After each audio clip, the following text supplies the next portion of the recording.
আচ্ছা, আমরা আমাদের লারাভেল ব্যাচ 6 এর লাস্ট ক্লাস 28, তাই না? 28 নাম্বার সেশনে চলে আসি। আজকে অনেকেরই মিষ্টি আনার কথা ছিল। জমশেদ, তারপরে হচ্ছে লিমা, হ্যাঁ? মারুফেরও সংবাদ আছে নাকি? নাই, অচিরেই পাবেন আপনার সংবাদ। তো আর সোহাগ তো ডলার কামায়, কিছু করার নাই, ও চাকরি বাকরি করবে না। মেহেদী সাহেবের কি অবস্থা? মেহেদী সাহেব কি রেডি? হুম, কত পার্সেন্ট রেডি? বেটা আপনি কাজটা করে আনলে বুঝতাম যে আপনি রেডি।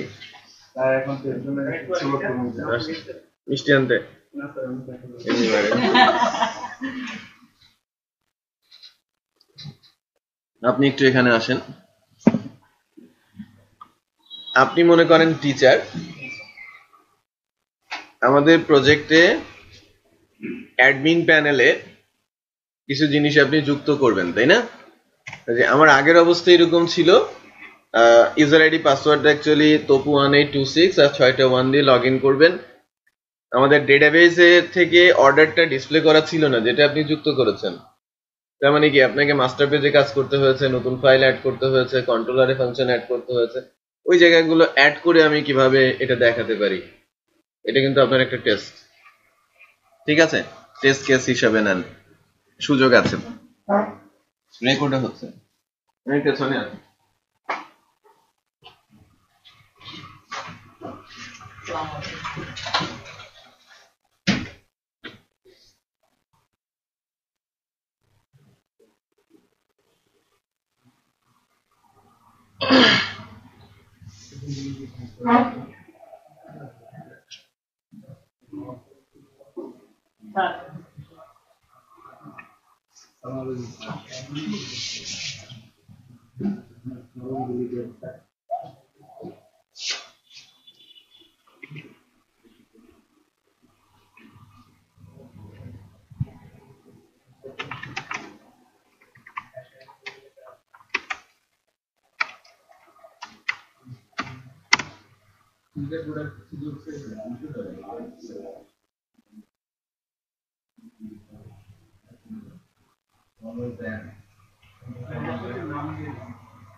আচ্ছা, এটা ছিল আমাদের প্রজেক্টের সর্বশেষ অবস্থা।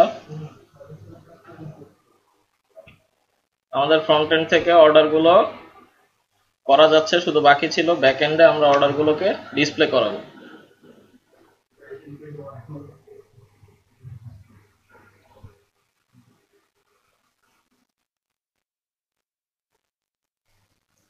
নেটবিনসে আমাদের প্রজেক্টটা ওপেন করে নেই।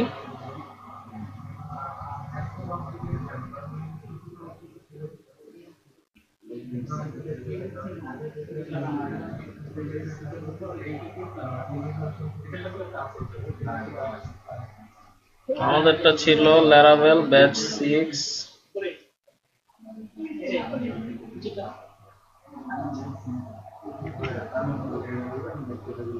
ল্যারাভেল ই কমার্স ব্যাচ 6।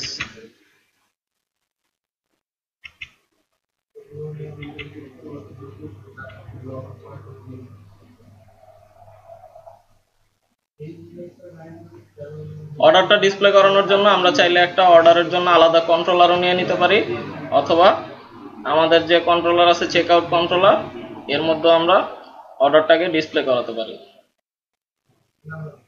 কিভাবে করব বলেন?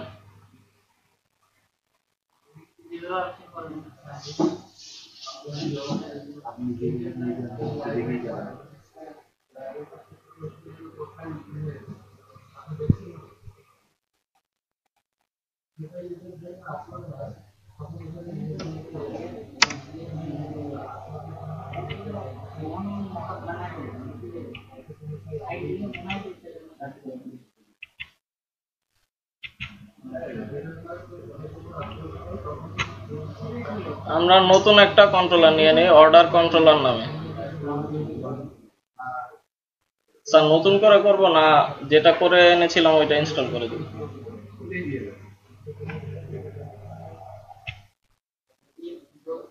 বেটার হচ্ছে ফাইলগুলো ক্রিয়েট করে আপনার ওখান থেকে কোড এনে পেস্ট করবেন। অর্ডার কন্ট্রোলার নামে একটা কন্ট্রোলার ছিল, এই কন্ট্রোলারটাকে আমি আমাদের সোর্স ফাইলের মধ্যে নিয়ে আসলাম।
আচ্ছা, প্রথমে আমাদেরকে যেটা করতে হবে সাইড বারে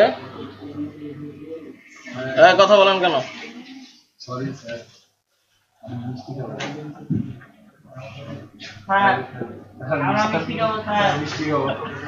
প্রথমে আমরা সাইড বারে অর্ডারের মেনুটা যোগ করে নিব। স্যার আপনি প্রথম আইসে মিষ্টি পেয়েছেন, কন্টেন্ট সাইজ বড় হয়ে গেছে স্যার, আমরা দেখতে পাচ্ছি। ভাই না স্যার, এই ফোনটা দিয়ে দেবো, কন্ট্রোল দিয়ে মাইনাস চালান, কন্ট্রোল থেকে মাইনাস। তাহলে কন্ট্রোল থেকে সেকেন্ড ব্র্যাকেটের প্রথমটা তাহলে না মাউস নাই, তাহলে ভিউয়ে যান, এডিটর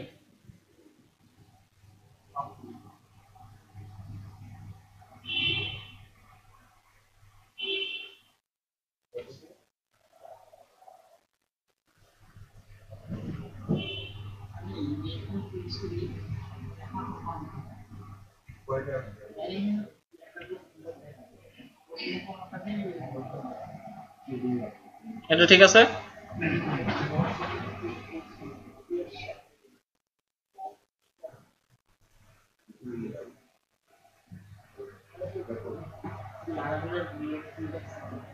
আচ্ছা, আমরা এই ডেটা টেবিলের জায়গায় অর্ডার অপশনটা যুক্ত করে নিব।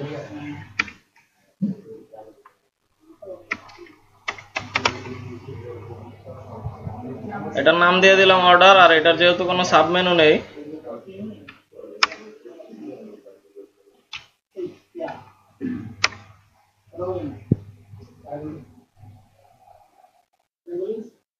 Thank you.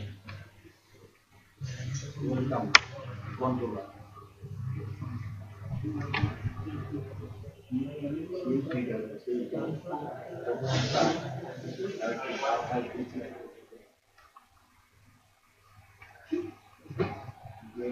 আচ্ছা, এই যে আমাদের অর্ডার অংশটা চলে আসছে। যেহেতু এর মধ্যে কোনো সাবমেনু নেই, আমরা এই টিকটা তুলে দিব। এই স্প্যান ক্লাস অ্যারো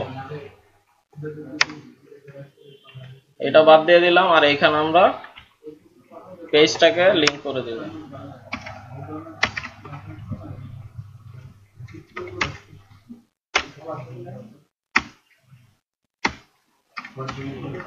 পেজটার নাম দিলাম ম্যানেজ অর্ডার।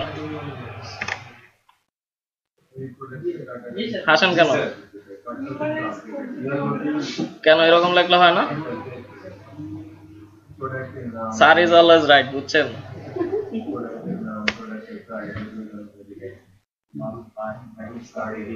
আচ্ছা দেখেন লিংক ঠিক আছে।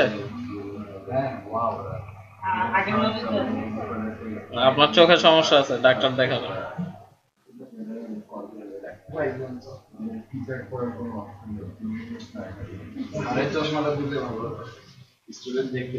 আচ্ছা, এখন আমাদের পেজগুলো করা আছে, সেই পেজগুলো কপি করে নিয়ে আসবো। এই যে ম্যানেজ অর্ডার আর হচ্ছে ভিউ ইনভয়েস, দুইটা ফাইল কপি করে নিলাম, এইখানে পেস্ট করে দিব, চলে আসছে। ম্যানেজ অর্ডার ফাইলটা যা আছে এগুলোর সাথে আমরা মোটামুটি পরিচিত। না স্যার, কেন? ভুলে গেছি। আচ্ছা, আমাদের কন্ট্রোলারও রেডি, ভিউ ফাইলও রেডি। মাঝখানে যেটা আমাদের করতে হবে সেটা হচ্ছে আমাদের রাউট লিখতে হবে।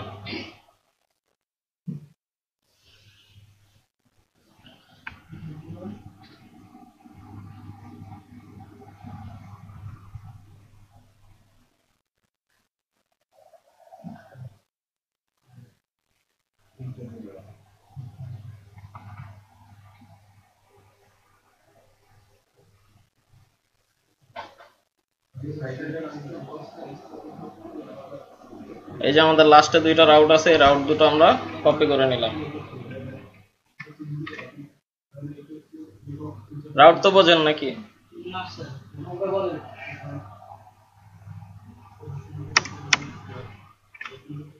দুইটা রাউট নিয়ে নিলাম, একটা হচ্ছে ম্যানেজ অর্ডার পেজটার জন্য আর একটা হচ্ছে ভিউ ইনভয়েসের জন্য। সেভ করি, দেখি এখন কি অবস্থা।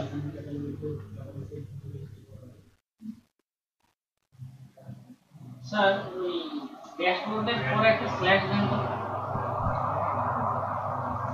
এই দেখেন, আমাদের এখানে দুইটা অর্ডার আছে, অর্ডারগুলো ডিসপ্লে করছে। আমরা যদি নতুন অর্ডার করি সেটা আবার দেখতে পাবো। এখন আমরা যদি ইনভয়েস দেখতে চাই, আমরা প্রথমের যে অর্ডারটা আছে এটা যদি ইনভয়েস দেখতে চাই, ভিউ ইনভয়েস বাটনে ক্লিক করলাম।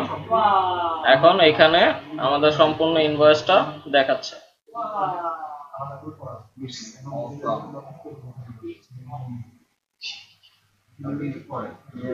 এখন এখানে কার কি প্রবলেম আছে বলেন, বোঝেন নাকি? যদিও সবই বোঝার কথা, কারণ আজকে আমাদের লাস্ট ক্লাস।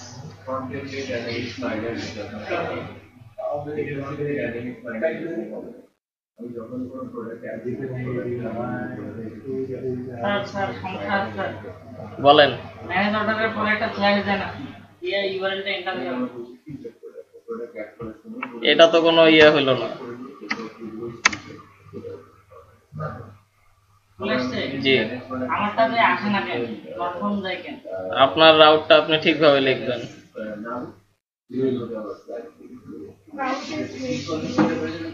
রাউটটা চেক করে ঠিক মতো লিখবেন, তাহলে হবে।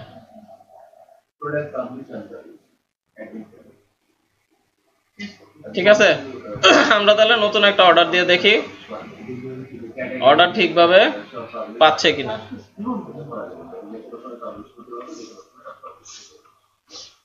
আচ্ছা, আমরা একটা প্রোডাক্ট যুক্ত করে নিলাম আসুসের। আমরা কয়জন আছি? 1 2 3 4 5 জন, আরেকজন 6 জন।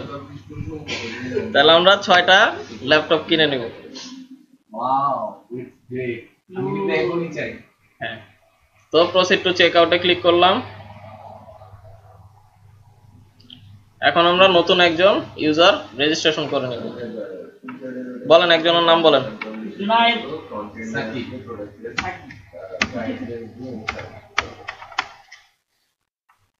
Junaid Psaki.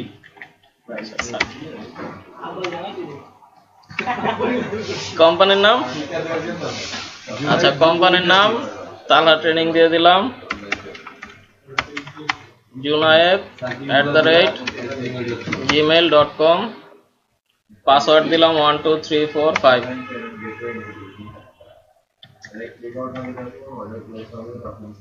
Address Lalbagh. Mobile 4 আর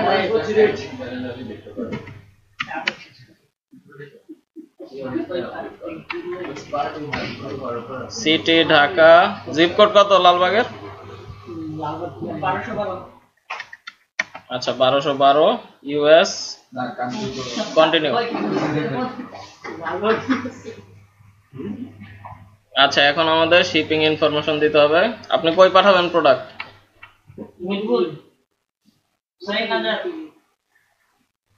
আচ্ছা আপনার কাছে বলে নাম যেন কি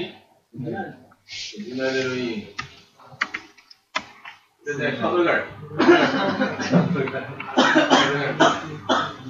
অথবা যেতে পারে চকে পারে চকে কোনো আছে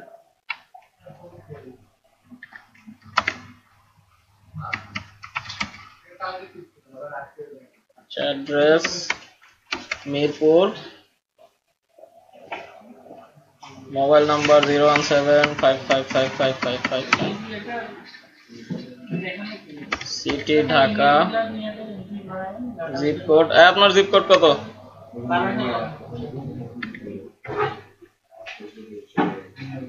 আচ্ছা কন্টিনিউ। এখন উনি ক্যাশ অন ডেলিভারিতে টাকা দিবে, সব টাকা আমরা ক্যাশ অন ডেলিভারিতে কন্টিনিউ দিয়ে দিলাম। এখন আমাদের সাকসেসফুলি অর্ডারটা চলে আসছে। এখন আমরা চেক করে দেখি আমাদের ব্যাক এন্ডের এটা ঠিকঠাক কাজ করতেছে কিনা। দেখেন এই যে 3 নাম্বার একটা অর্ডার যোগ হয়ে গেছে এবং আমরা চাইলে এর ইনভয়েসটাও দেখতে পারবো। এই পাশে কাস্টমার ইনফরমেশন দেয়া আছে আর এই পাশে শিপিং ইনফরমেশন দেয়া আছে।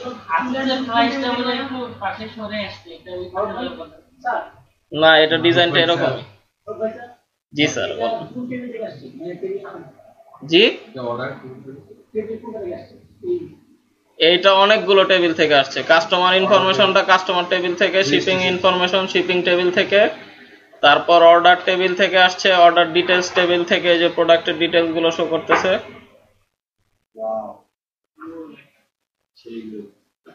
এইখানে আমরা যদি কন্ট্রোলারটা দেখি, এই যে কন্ট্রোলারটা যদি দেখেন তাহলে বুঝতে পারবেন এটা হচ্ছে ইনভয়েসের কন্ট্রোলার। এই ভিউ ইনভয়েস, এইখানে দেখেন এই যে টিবিএল অর্ডার থেকে আসছে ইনফরমেশন, তারপর এখানে জয়েন করা আছে টিবিএল কাস্টমার আর হচ্ছে টিবিএল পেমেন্ট, আর এরপর আছে শিপিং ইনফরমেশনের জন্য এবং আছে টিবিএল অর্ডার ডিটেইলস। ভিতরে কিছু একটা আছে নষ্ট হয়ে গেছে মনে হয়। অর্ডার ডিটেইলস আমাদের এই 4টা টেবিল থেকে এখানে ইনফরমেশন শো করানো হচ্ছে। বুঝতে পারছেন? সুন্দর করে ইনভয়েস বানাইছে, দেখছেন? আর কোনো কোশ্চেন কারো? কিভাবে হলো? প্রোডাক্টের ইনফরমেশন কোথায়? নিচে স্যার একটাই, এখানে এই অর্ডারে একটাই প্রোডাক্ট দেয়া আছে। যদি দুইটা প্রোডাক্ট হয় তাহলে দুইটা আসবে। দুইটা আসবে। লাস্টে কি আসছে যে 21 লাখ টাকা নাকি? এটা স্যার টোটাল অ্যামাউন্ট।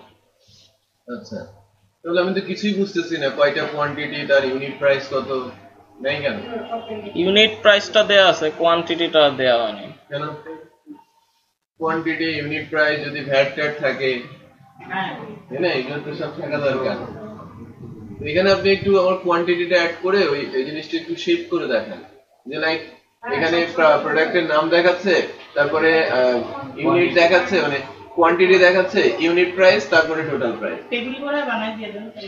এটা করে ফেলেন, আমরা একটু দেখি, তাই না?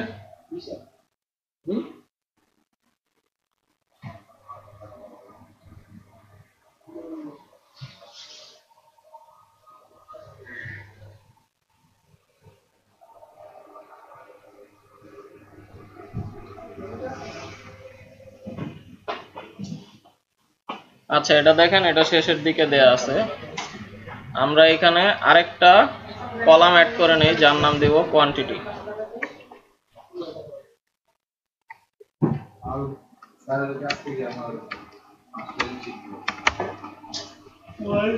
আরেকটা দিয়ে দিলাম কোয়ান্টিটি।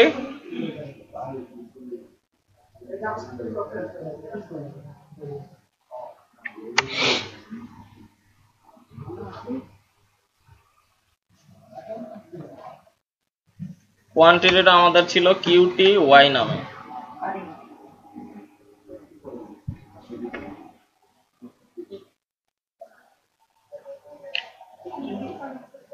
আচ্ছা, আমাদের এটা কি নামে ছিল?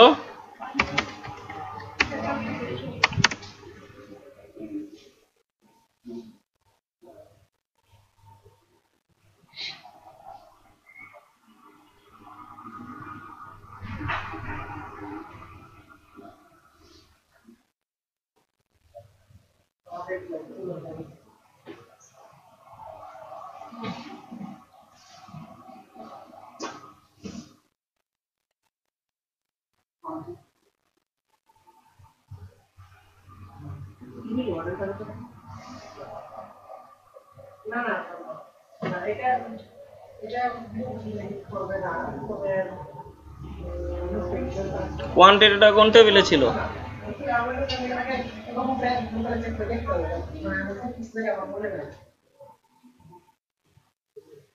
কোয়ান্টিটিটা আছে হচ্ছে অর্ডার যে ওটা ডিটেইলস টেবিলে থাকার কথা, তাই না? সেলস কোয়ান্টিটি, ওই যে দেখেন সেলস কোয়ান্টিটি কয়টা আছে?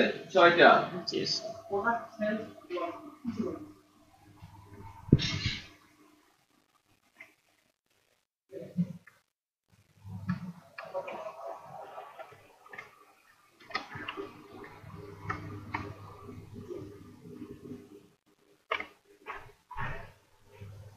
আচ্ছা, এখন আমাদের এটা ঠিকঠাক চলে আসছে, বাট ডিজাইনটা ঠিকমতো শো করতেছে না।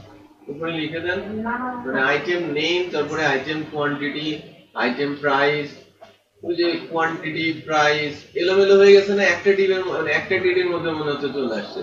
জি। ইয়ার গুলো ঠিক আছে, টিডি গুলো যেন মনে হচ্ছে যেন এলোমেলো হয়ে গেছে। বর্ডার দিয়ে দেন তো একটা, টেবিলের আপাতত একটা বর্ডার ফেলে দেন। হ্যাঁ, টেবিলের মধ্যে আবার টেবিল নেই, সিএসএস দিয়েছে। আচ্ছা, সিএসএস দেন।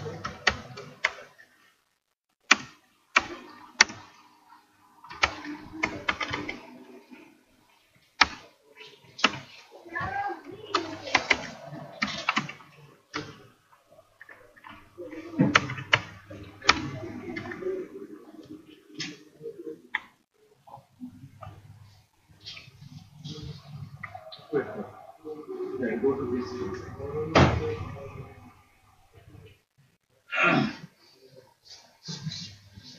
Skip that. আপনার এটা অ্যাক্টিভেট করে রাখি দেন না, আমি না হয় পারি না, আপনারা দেন না।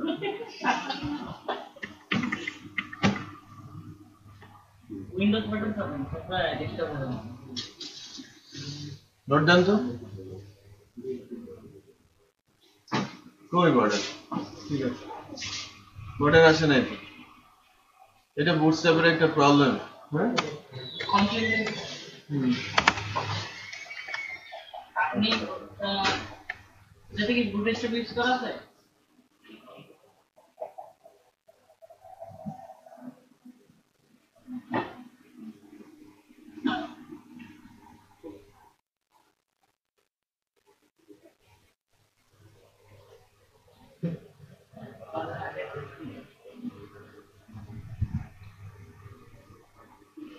যেটা ব্যাকআপ করতে নিয়ে বলবেন সেই জন্য ভিতরে এসএমএস দিতে হবে।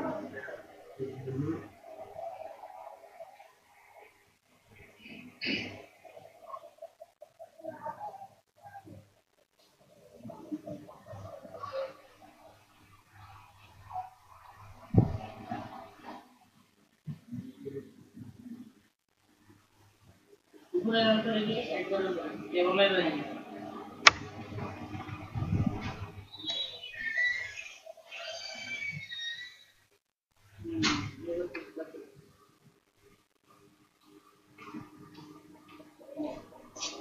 আমি নিচে টোটাল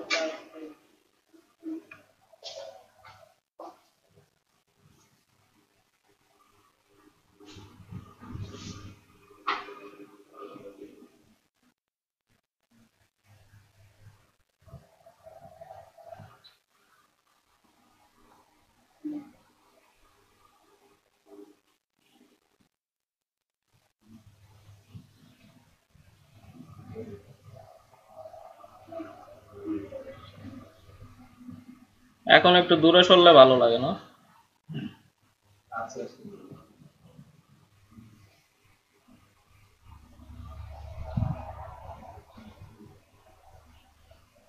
কোয়ান্টিটিটা কলামটারে সরাই দেন ইনলাইন সিএসএস না ওইটিআর ইয়ার তো না কি লিখবো বলেন? স্টাইল বলেন কি লিখ? মাইনাস ডট সিএসএস দিয়ে দেন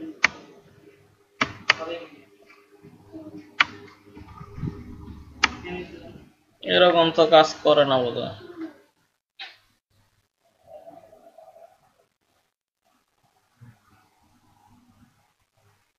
পিক্সেল বাড়া দিয়ে দেন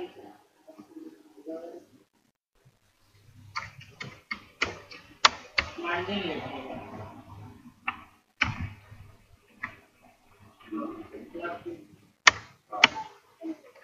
মাইনাস চিহ্ন তো ওখানে এই পাশে সরবে না? এটা কিসের মধ্যে দিতেছেন দেখি ইয়াতে যান কোডে যান কোডে আচ্ছা দাঁড়ান, ইন্সপেক্ট করে দেখে নিই।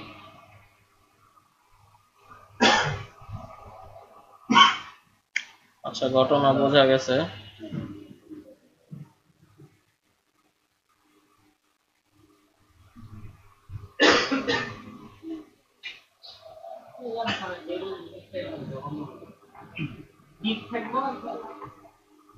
কোনো সমস্যা নাই, আপনি সিএসএস জানলে সবকিছু সম্ভব। জি স্যার জি স্যার জি স্যার জি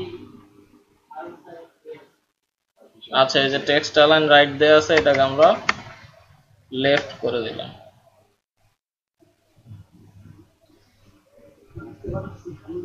ঠিক আছে, দেখি কিছু হয় না না হয়। আমি তো টোটালটা ভাই করে ওটা নিয়ে গেছি টোটালটা একটু করে দেন কিচ্ছু হয় না না হয় সেটা তো দেখাই যায়। আচ্ছা এটার আর দরকার নেই, এটাকে আমরা বাদ দিয়ে দিলাম।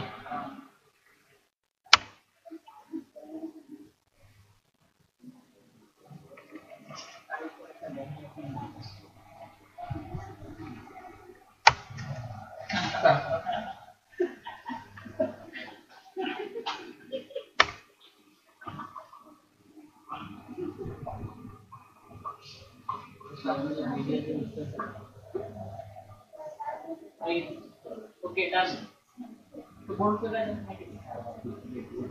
আচ্ছা এবার টোটালটাকে বোল্ড করে দিব।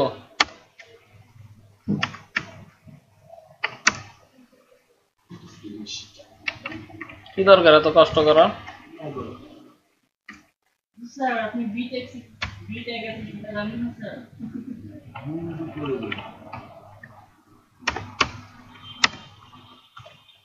আচ্ছা হওয়ার আগে ওয়াও।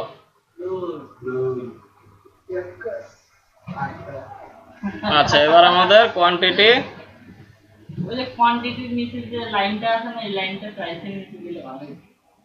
ভালো হইতো না? টিচার জন্য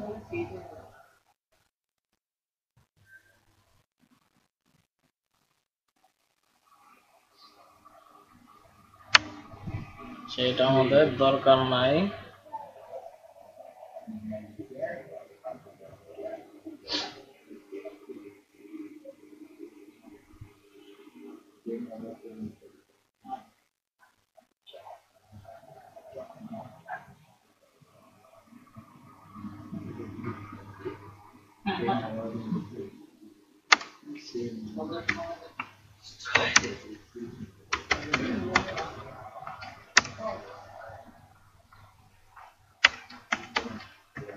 আচ্ছা বর্ডার টপ দিয়ে দিলাম 1 পিক্সেল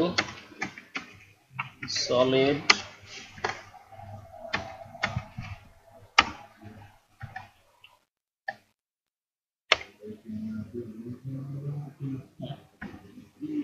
ঠিক আছে এখন ফুললি ওয়াও এবার সবকিছু ঠিকঠাক আছে।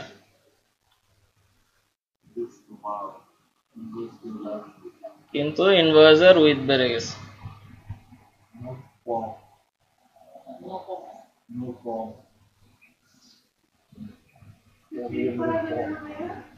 জি অবশ্যই যাবে, প্রিন্ট করেও দিব। হ্যাঁ বাসায় নিয়ে যাবো। ইউনিভার্সিটি নিয়ে যাই। ইয়ে তো তিনটে কিনছিলাম।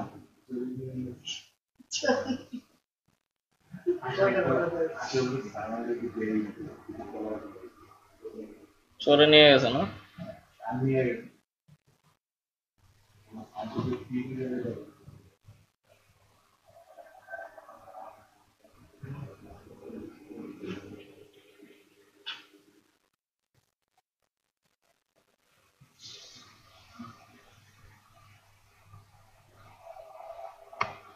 আচ্ছা, এটা বেড়ে গেল কেন, এটা কে বলতে পারবেন?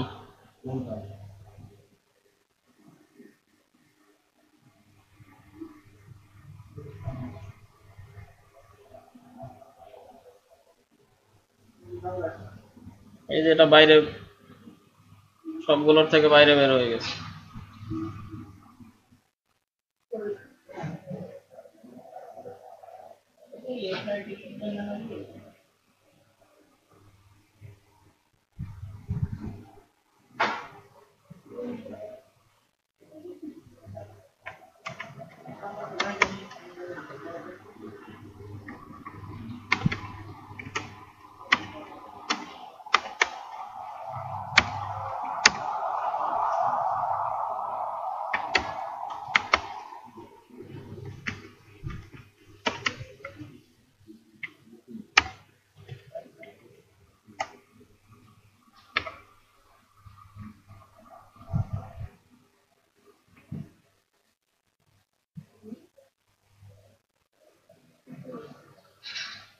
আচ্ছা, 100% দেওয়ার পরও কাজ হয় নাই।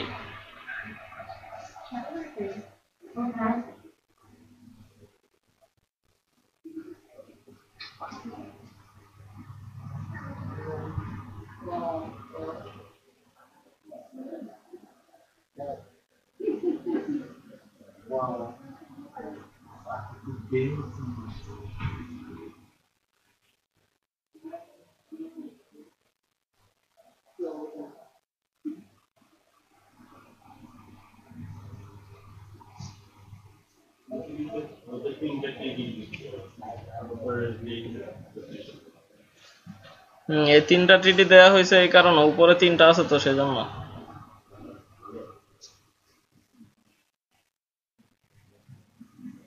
এখানে কি কল স্প্যান দিয়ে দিব?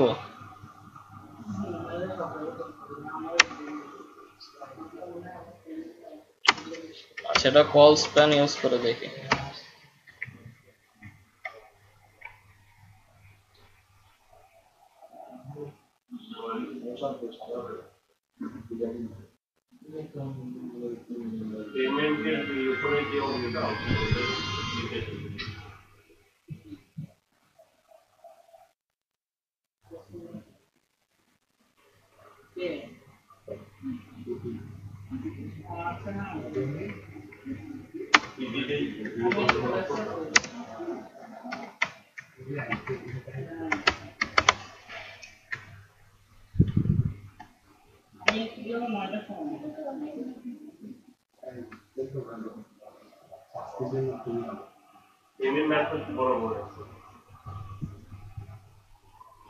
মাঝখানের ইয়েটা বড় হয়ে গেছে।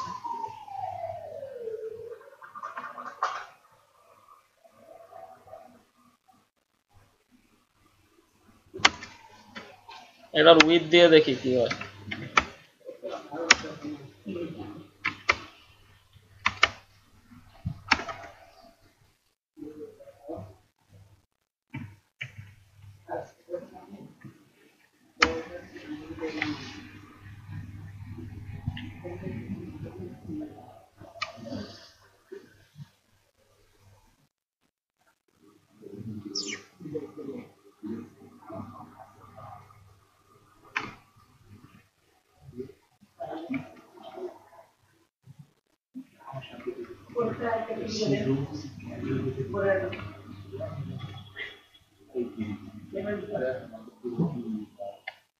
কি করব? পেমেন্ট মেথড এখানে আইটেম দিয়ে দিন।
Wow.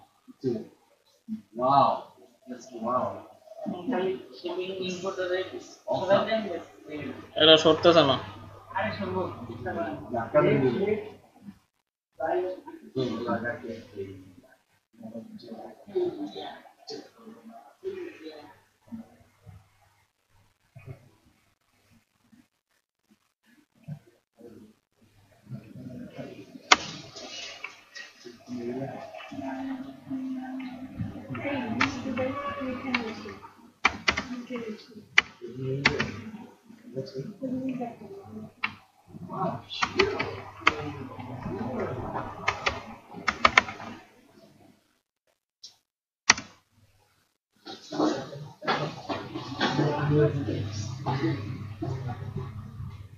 ইনলাইনে লেখা যায় না কেন?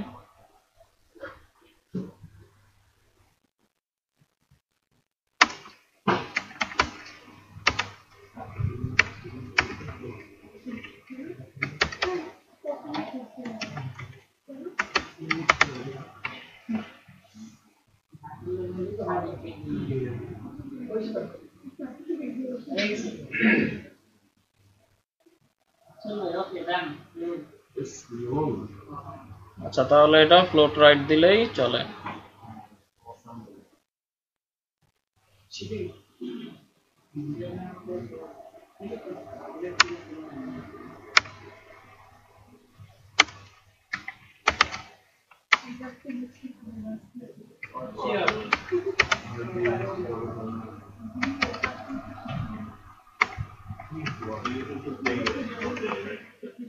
আচ্ছা, ফ্লোট রাইট দিয়ে দিলাম।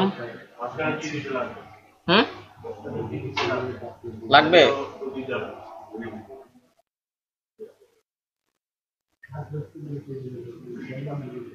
আচ্ছা, দেখি এটা কেমন হয়।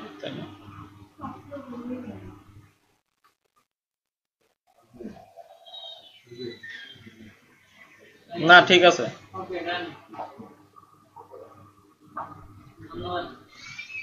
পাচ্ছে। এখন এইখানে শুধু দিয়ে দিলেই হলো।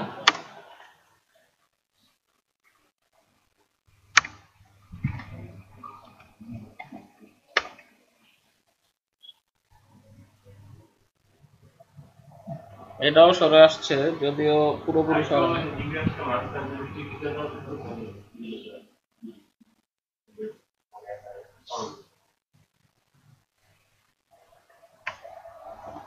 আচ্ছা, তাহলে এখানে আরেকটা টিডি দেব।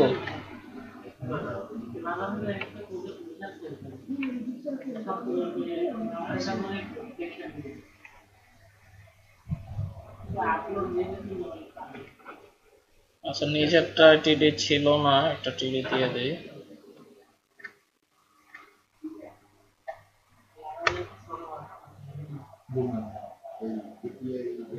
একই, এটা আর ডানে যাবে না।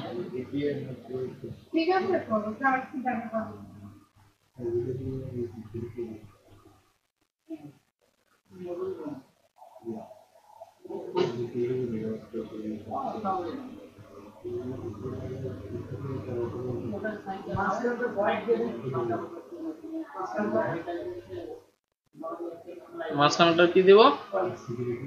হোয়াইট দেয়াই আছে, হোয়াইট এখানে দেয়াই আছে।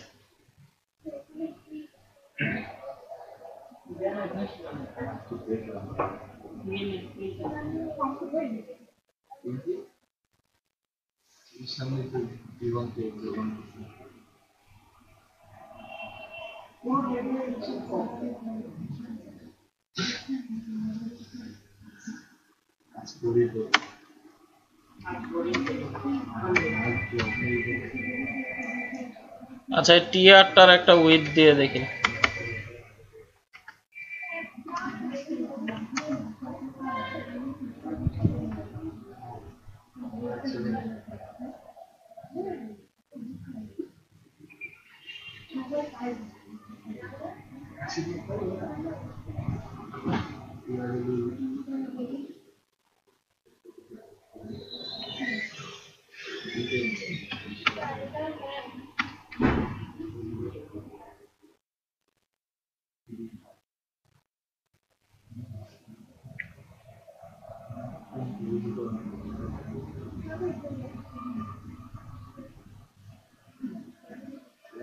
আচ্ছা, এরকমই থাকলো তাহলে।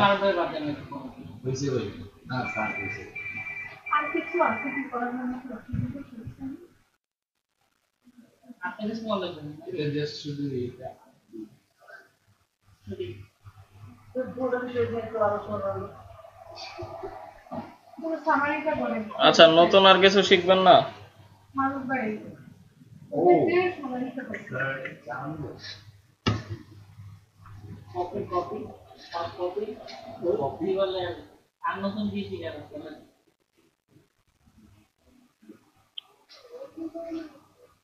নতুন কিছু শিখাবো না, আগের যদি কোনো সমস্যা থাকে সেটা বলো।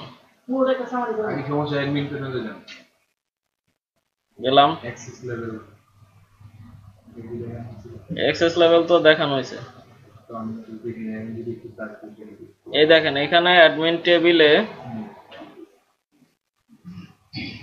এই যে অ্যাডমিন লেভেল নামে একটা ফিল্ড রাখা হয়েছে, যেখানে অ্যাডমিনের লেভেল আছে। তো এখানে দেখেন, এই নাহিদ, এই অ্যাডমিনের লেভেল হচ্ছে 1, এই অ্যাডমিনের লেভেল হচ্ছে 2, আর এই অ্যাডমিনের লেভেল হচ্ছে 1। তো আপনি এইখানে এরকম কন্ডিশন দিবেন যে 1 এর জন্য একরকম, 2 এর জন্য একরকম, আরো যদি রাখেন 3 এর জন্য তখন আরেক রকম। আচ্ছা, এই কন্ডিশনটাও বোধহয় আমাদের করা ছিল, মেবি না, এডিট ক্যাটাগরি না, ম্যানেজ ক্যাটাগরিতে হয়তো, ম্যানেজ ক্যাটাগরি বা ম্যানেজ প্রোডাক্টে এই জিনিসটা করা ছিল। হ্যাঁ, ডিলিট করতে পারবেন।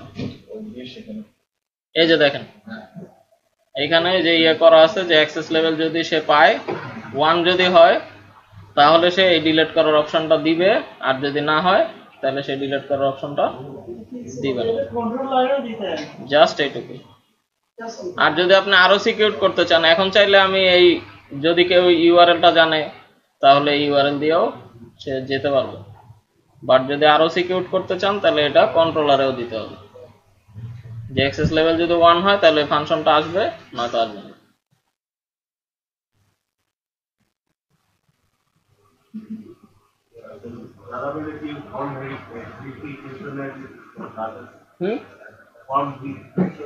ফর্ম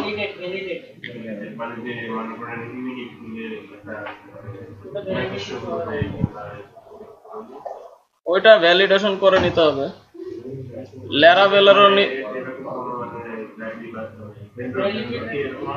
না, ভেন্ডরের চেয়ে কি ল্যারাভেলেরই নিজস্ব কিছু ইয়ে আছে, যে কোডগুলো দিলে আপনি ফর্ম ভ্যালিড করতে পারবেন।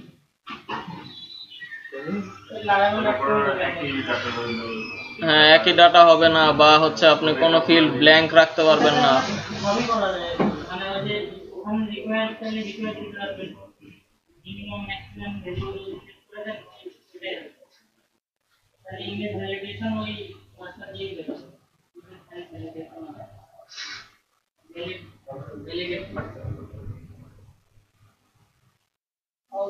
আচ্ছা, আমাদের তো প্রেজেন্টেশন বাকি আছে, তাই না?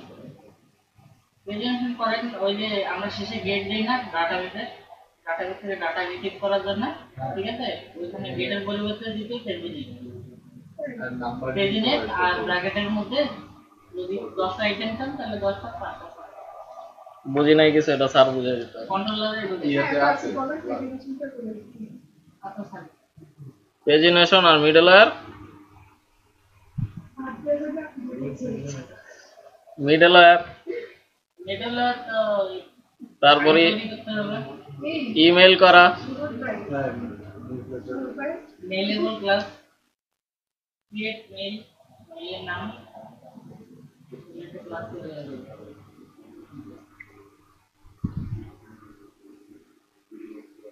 আচ্ছা, এদিকে কি আর কোনো প্রবলেম আছে?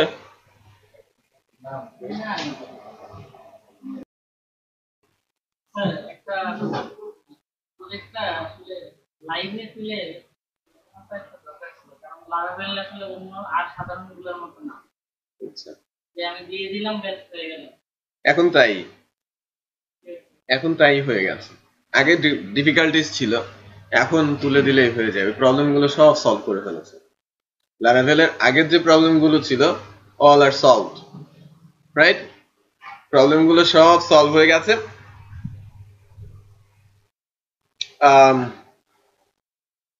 আমাদের যে প্রবলেম ছিল লোকালি, যেটা হয় পাবলিক দিয়ে কাজ করা, সেটাও কিন্তু আমরা লোকালি সলভ করে নিয়েছি। আমরা এখনই সাইটটা ডিপ্লয় করে দেখাচ্ছি, নো ইস্যুস। বাট যদি ফ্রেশ ডোমেইন থাকে ভালো, আমাকে যদি ইনফরমেশন দেন আপনাদের কাছে থাকে, তাহলে আমি ফ্রেশ ডোমেইনে তুলে দেখাচ্ছি। আদারওয়াইজ একটা সাব ফোল্ডারে তুলে দেখাতে হবে। আমার sufilalam.com আছে, ওখানে একটা ফোল্ডার করে আপনাদের দেখাতে হবে। কারো হোস্টিং আছে? ফ্রেশ একটা হোস্টিং আছে। ফ্রেশ হোস্টিং আছে? তাহলে আসেন, আমাকে ইউজার আইডি পাসওয়ার্ড দিয়ে দেন। ইউজার আইডি পাসওয়ার্ড দিলে আমি ওখানে তুলে দিচ্ছি। ভিডিও তো চালু রাখবো, আগে ইউজার আইডি পাসওয়ার্ড দেবে। সবাই একটু খেয়াল করেন, আমরা শেষের দিকে চলে আসছি। এখানে অর্ডারের ইনভয়েস পর্যন্ত করা যাচ্ছে। আমার লাস্ট ক্লাসে অর্ডার করেছিলাম এবং আজকে অর্ডার ইনভয়েসটা আমি হোমওয়ার্কে দিয়েছিলাম এবং সেটা মোটামুটি করা হয়েছে, যে ইনভয়েসটা দেখাও যাচ্ছে ওই পার্টিকুলার অর্ডারে, যেটা মারুফ করে এনেছে। এবং এটা ফার্স্টের দিকে একটু এলাবোরেট করতে বলেছিলাম, সেটাই ভিডিওর মধ্যে সুন্দর করে এলাবোরেট করা হয়েছে। এই যে আমরা অর্ডারের ইনভয়েসটাকেও কিন্তু দেখতে পাচ্ছি। সো লাইক ওই ফ্লোটা রেডি। আমরা অ্যাডমিন ফ্রন্ট-এন্ড অ্যাডমিন প্যানেল থেকে তৈরি করা থেকে আমরা বলা শুরু করছি যে ই কমার্সটাতে কতটুকু হয়েছে বা আমরা কতটুকু আলোচনা করেছি। অ্যাডমিন প্যানেল অথেন্টিকেশন দিয়ে শুরু, দেন আমরা ক্যাটাগরি অ্যাড করা, ক্যাটাগরি ম্যানেজ করা, দেন ম্যানুফ্যাকচারার অ্যাড করা, ম্যানুফ্যাকচারার ম্যানেজ করা, প্রোডাক্ট অ্যাড করা, প্রোডাক্ট ম্যানেজ করা, যেখানে image upload, multiple image upload, এটা একটা প্রবলেম হয়েছিল, এটা আপনারা দেখেছেন, সলভ হয়েছে। সে পর্যন্ত হওয়ার পর ফ্রন্ট এন্ডে গিয়ে আমরা প্রোডাক্ট দেখতে পারা, প্রোডাক্টকে স্লাইডারে নিয়ে আসা, ফিচার্ড করা, ক্যাটাগরি সাব ক্যাটাগরি অনুযায়ী ডিসপ্লে করা, দেন প্রোডাক্ট লেটেস্ট প্রোডাক্টগুলোকে শো করা, প্রোডাক্টের ডিটেল থেকে কার্টের প্রোডাক্ট আপডেট ডিলেট, দেন ফ্লো অনুযায়ী আমরা অর্ডার সেভ করেছিলাম লাস্ট ডে পর্যন্ত উইথ পেমেন্ট মেথড। আমরা পেপ্যালের পেমেন্ট মেথডটা ইউজ করেছিলাম, আর ক্যাশ অন ডেলিভারি ইউজ করেছিলাম, এবং একটা বলেছিলাম যে একটা ইনভয়েস টাইপ রেডি করতে। সেই ইনভয়েসটাও কিন্তু অর্গানাইজ, কারণ আমাদের কাস্টমার টেবিল আছে, শিপিং টেবিল আছে, রাইট? সেই অনুযায়ী ডাটাটা তুলে আমরা ইনভয়েসটাও কিন্তু রেডি করতে পারছি, যে কি অনুযায়ী আমাদের পেমেন্ট হচ্ছে, কি কি আইটেম পেমেন্ট হচ্ছে, টোটাল অ্যামাউন্টটা কি। তো বেসিক্যালি ই কমার্সের কাজ করার জায়গা আছে প্রচুর, রাইট? আমি বলবো যে জাস্ট খোলসটা তৈরি হয়েছে ই কমার্সের। মেজর যে ফিচার গুলো সেটা রেডি হয়েছে।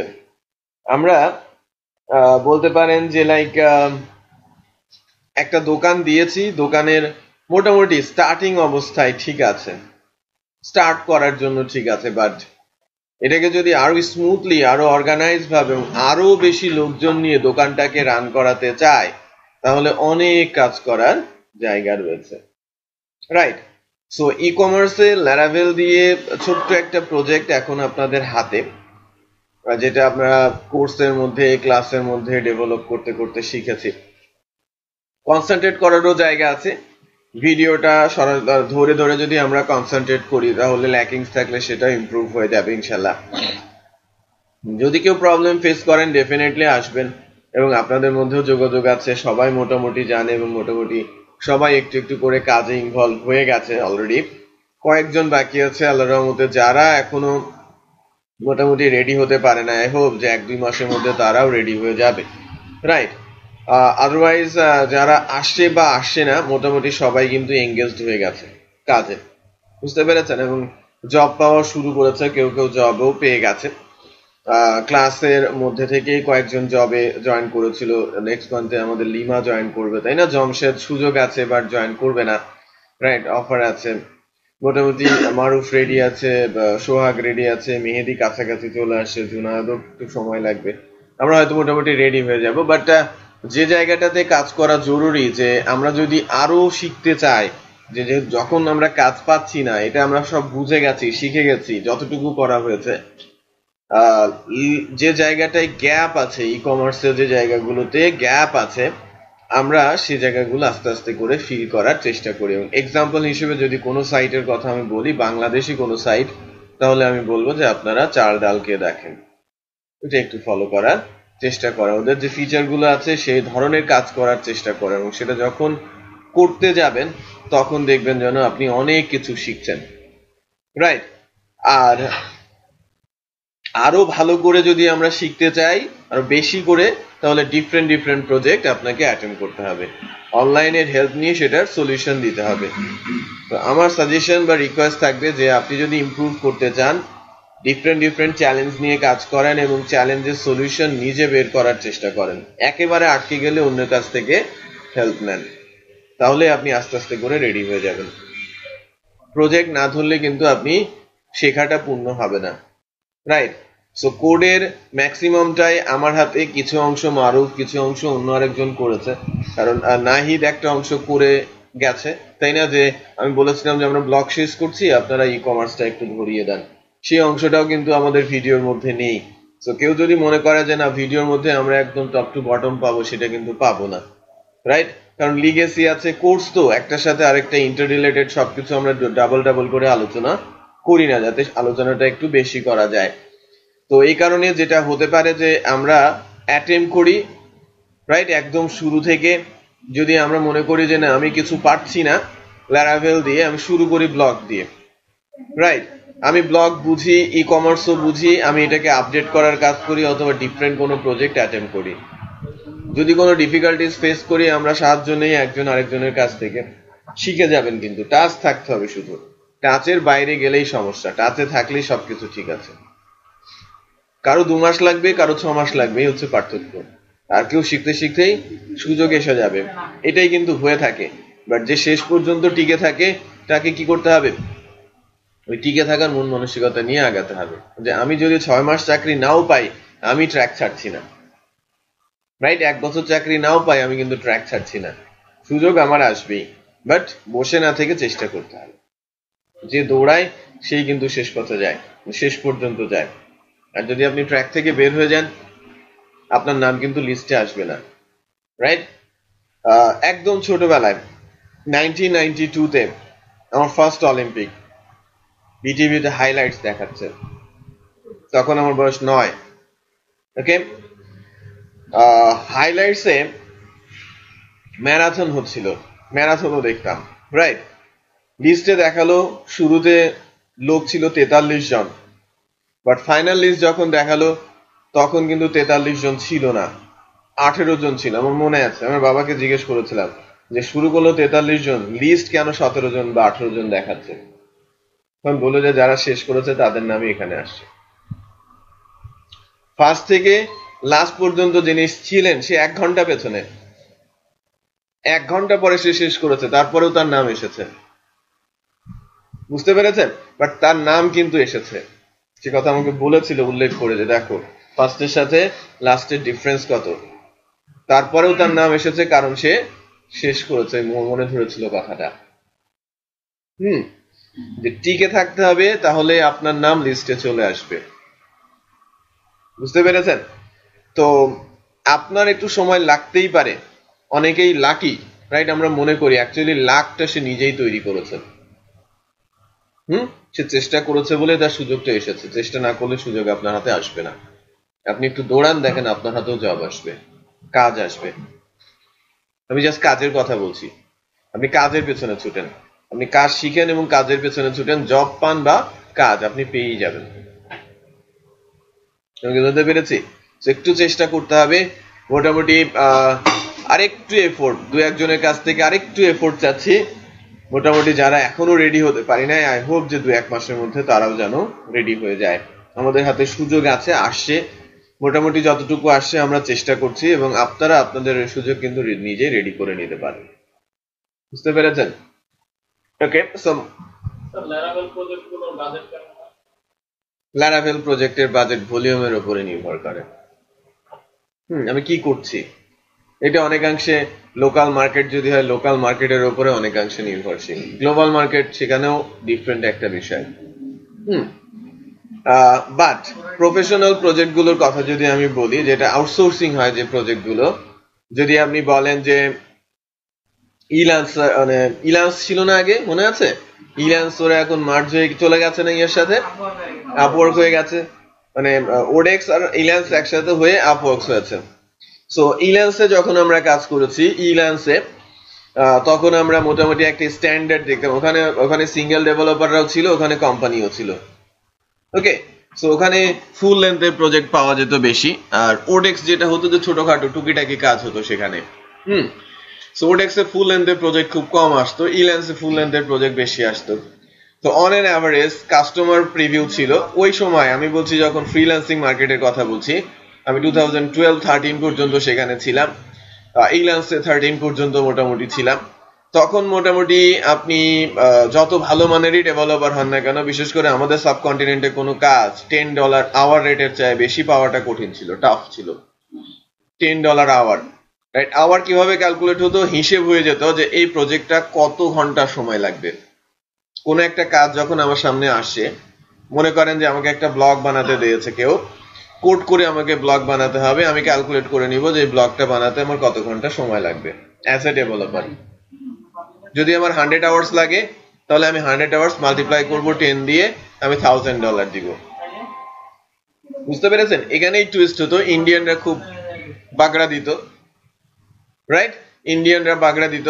যে প্রজেক্টের দাম হওয়া উচিত $500, তারা ওটা $150 দিয়ে বিট করে দিত। ম্যাক্সিমামই ফেল হয়ে যেত, রাইট? ওই কাস্টমার আবার ব্যাক করতো, তখন আমরা বাউন্স করতাম, তোমার কাজ আমরা নিব না। এত দুর্বল ক্লায়েন্টের কাজ আমরা করি না, যারা মানুষই চিনে না।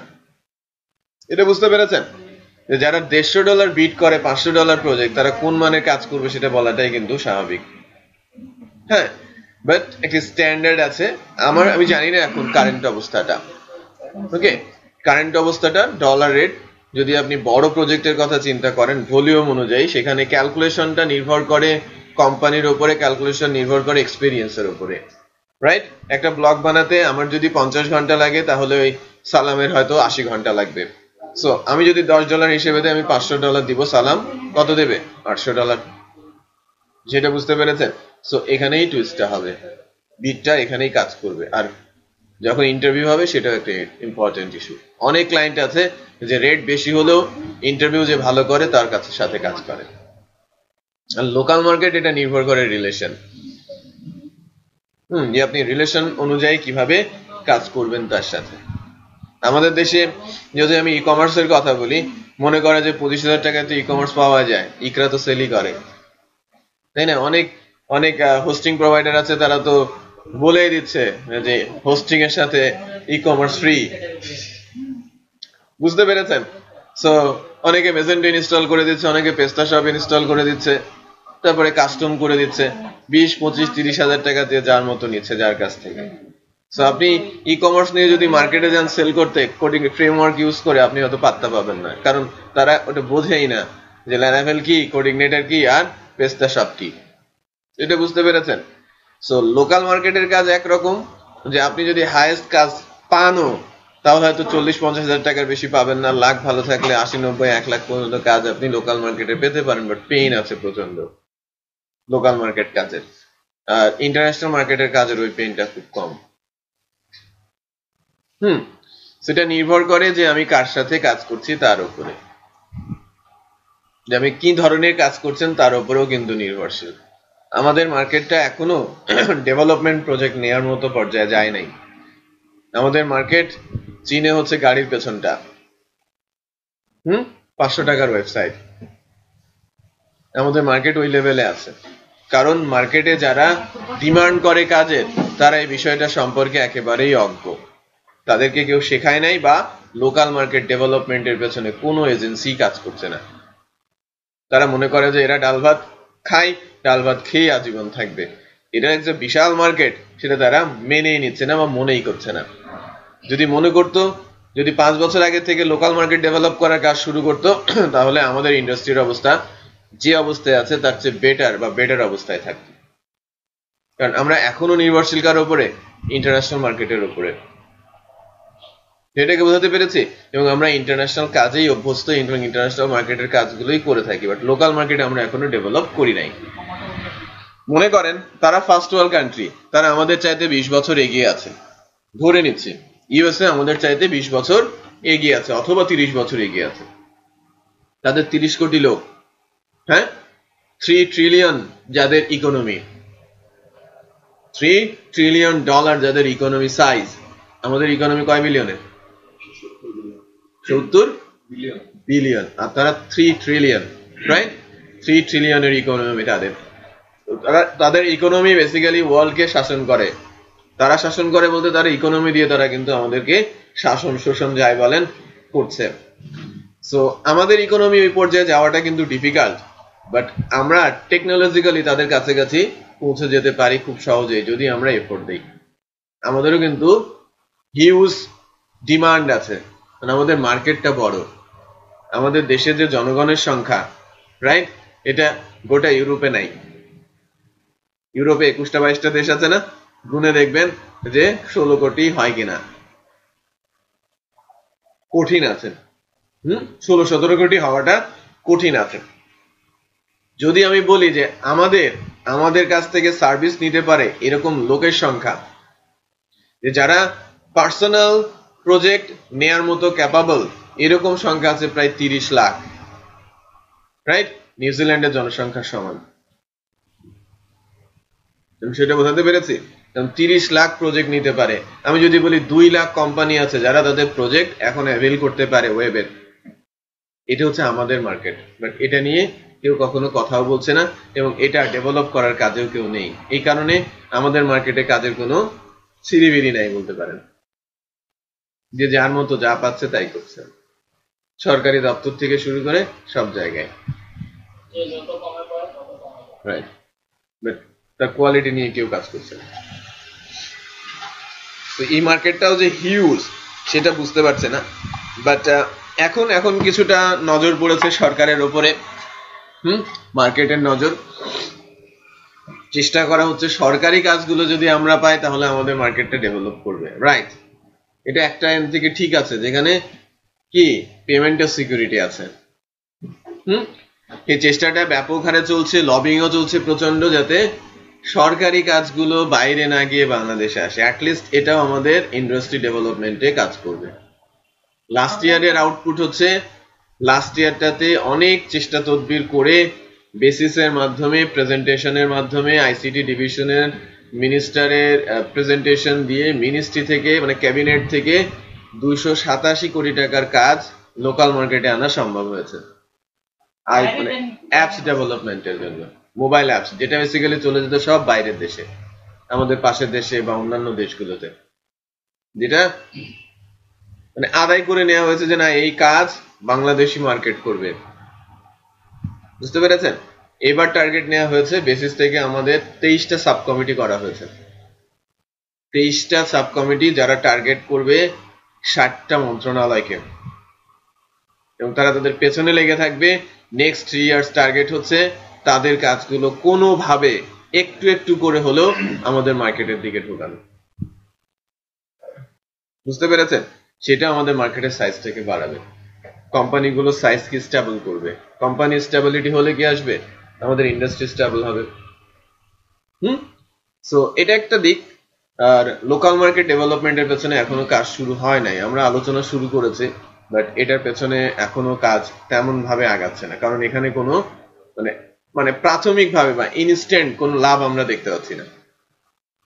সহজ কথা, যে ডেভেলপ হতেই 5 বছর লাগবে, আমরা ডেভেলপ করতে করতে তো আমরাই থাকবো না, সেটা বুঝতে পেরেছেন? বাট যদি আমরা সেখান থেকে কিছু নিয়ে আসতে পারি, আমাদের কোম্পানি, তাদের কোম্পানি, সবার কোম্পানি কিছু একটা পাবে। জোরে সোরে কাজ আমরা করছি যাতে সরকারি কাজ কিছুটা আমাদের মার্কেটের দিকে ঢুকাতে পারি। হাজার হাজার কোটি টাকার কাজ যেটা বাইরে চলে যায়। বাংলাদেশে ক্যাপাবল কোম্পানি নাই, মাইন্ডসেট। এই কাজ করার জন্য ক্যাপাবল কোম্পানি বাংলাদেশে নাই, সহজ কথা, এক কথাই শেষ। না, তারা মার্কেট রিসার্চ করেছে।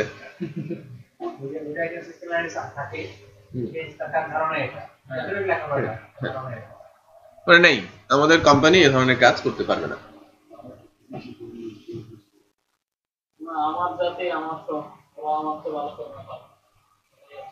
বলেছেন বড় বড় কাজ এখনো বাইরেই যায়, রাইট? কিছু কিছু কাজ করার মাধ্যমে সরকার মোটামুটি বুঝতেছে যে মোটামুটি আমাদের দেশেও ক্যালিভার আছে এবং আমাদের দেশের কাজগুলো তারা করতে পারবে। কারণ ওই বাংলাদেশের ইলেকশন কমিশনের যে সফটওয়্যারটা, তারপরে হচ্ছে বিটিআরসি যে সফটওয়্যারটা, এই সফটওয়্যার গুলো ডেভেলপ করার পর এটা তৈরি করেছে বেসিক্যালি টাইগার আইটি। এখন তারা বুঝতে শিখেছে যে না, ওই লেভেলের বা তাদের প্রয়োজনীয় যে সফটওয়্যার গুলো আগে মানে 100 কোটি টাকা খরচ করে বাইরের থেকে তারা ইম্পোর্ট করেছে, পরে মেইনটেনেন্সের অভাবে আবার নতুন করে করতে হয়েছে, তারা এখন আস্তে আস্তে করে এদিকে ডায়ালগ করছে, চেষ্টা করছে যে মানে কনফিডেন্সটা বাড়ানো যাতে বাড়ে। ওকে, আমরা সাইটটা করি, হয়েছে? ওকে, সো আমরা একটা সাইট মানে আমরা যতটুকুই করেছি এটা জাস্ট একটা হোস্টিং সার্ভারে দিয়ে দিব আর কি। হ্যাঁ, সো আমি একটু কথা বলি জাস্ট। আপনারা নর্মালি অনেকে আমার চাইতে অনেক ভালো জানেন, তারপরেও দু একটা কথা অ্যাকচুয়ালি বলবো। সেটা হচ্ছে যে কোনো একটা সাইট ডেপ্লয় করতে গেলে দুইটা জিনিস লাগে, একটা হচ্ছে আমার ডোমেইন আর একটা হচ্ছে আমার হোস্টিং।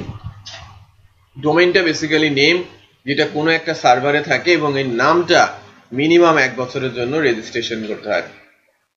আপনি লাইফ টাইমের জন্য কোনো ডোমেইন পাবেন না যে আপনি সারা জীবনের জন্য এটা আপনার। আপনাকে বলবে যে না, আপনাকে বছর উল্লেখ করতে হবে, লাইফ টাইম বলে কোনো কিছু নেই, আপনি বছর উল্লেখ করবেন, 100 বছর, 200 বছর, 500 বছর নেন, কোনো সমস্যা নেই, বাট আপনাকে নির্দিষ্ট একটা ডেট দিয়ে রেজিস্ট্রেশন করতে হবে। আবার একজন অলরেডি নিয়ে ফেলেছে, আপনি নিতে চাচ্ছেন, সেটা দেয়া সম্ভব হবে না, কারণ এই সার্ভারটা ইউনিক একটা সার্ভারে, সকল ডোমেইন ইনফরমেশন ইউনিক একটা সার্ভারেই যায়, মানে একটা সার্ভারই সেটা মেইনটেইন করে। বাট ওইটা সেল করার জন্য বহু সাব রিসেলার্স রয়েছে, সাব রিসেলার্স রয়েছে যারা ডোমেইন সেল করে।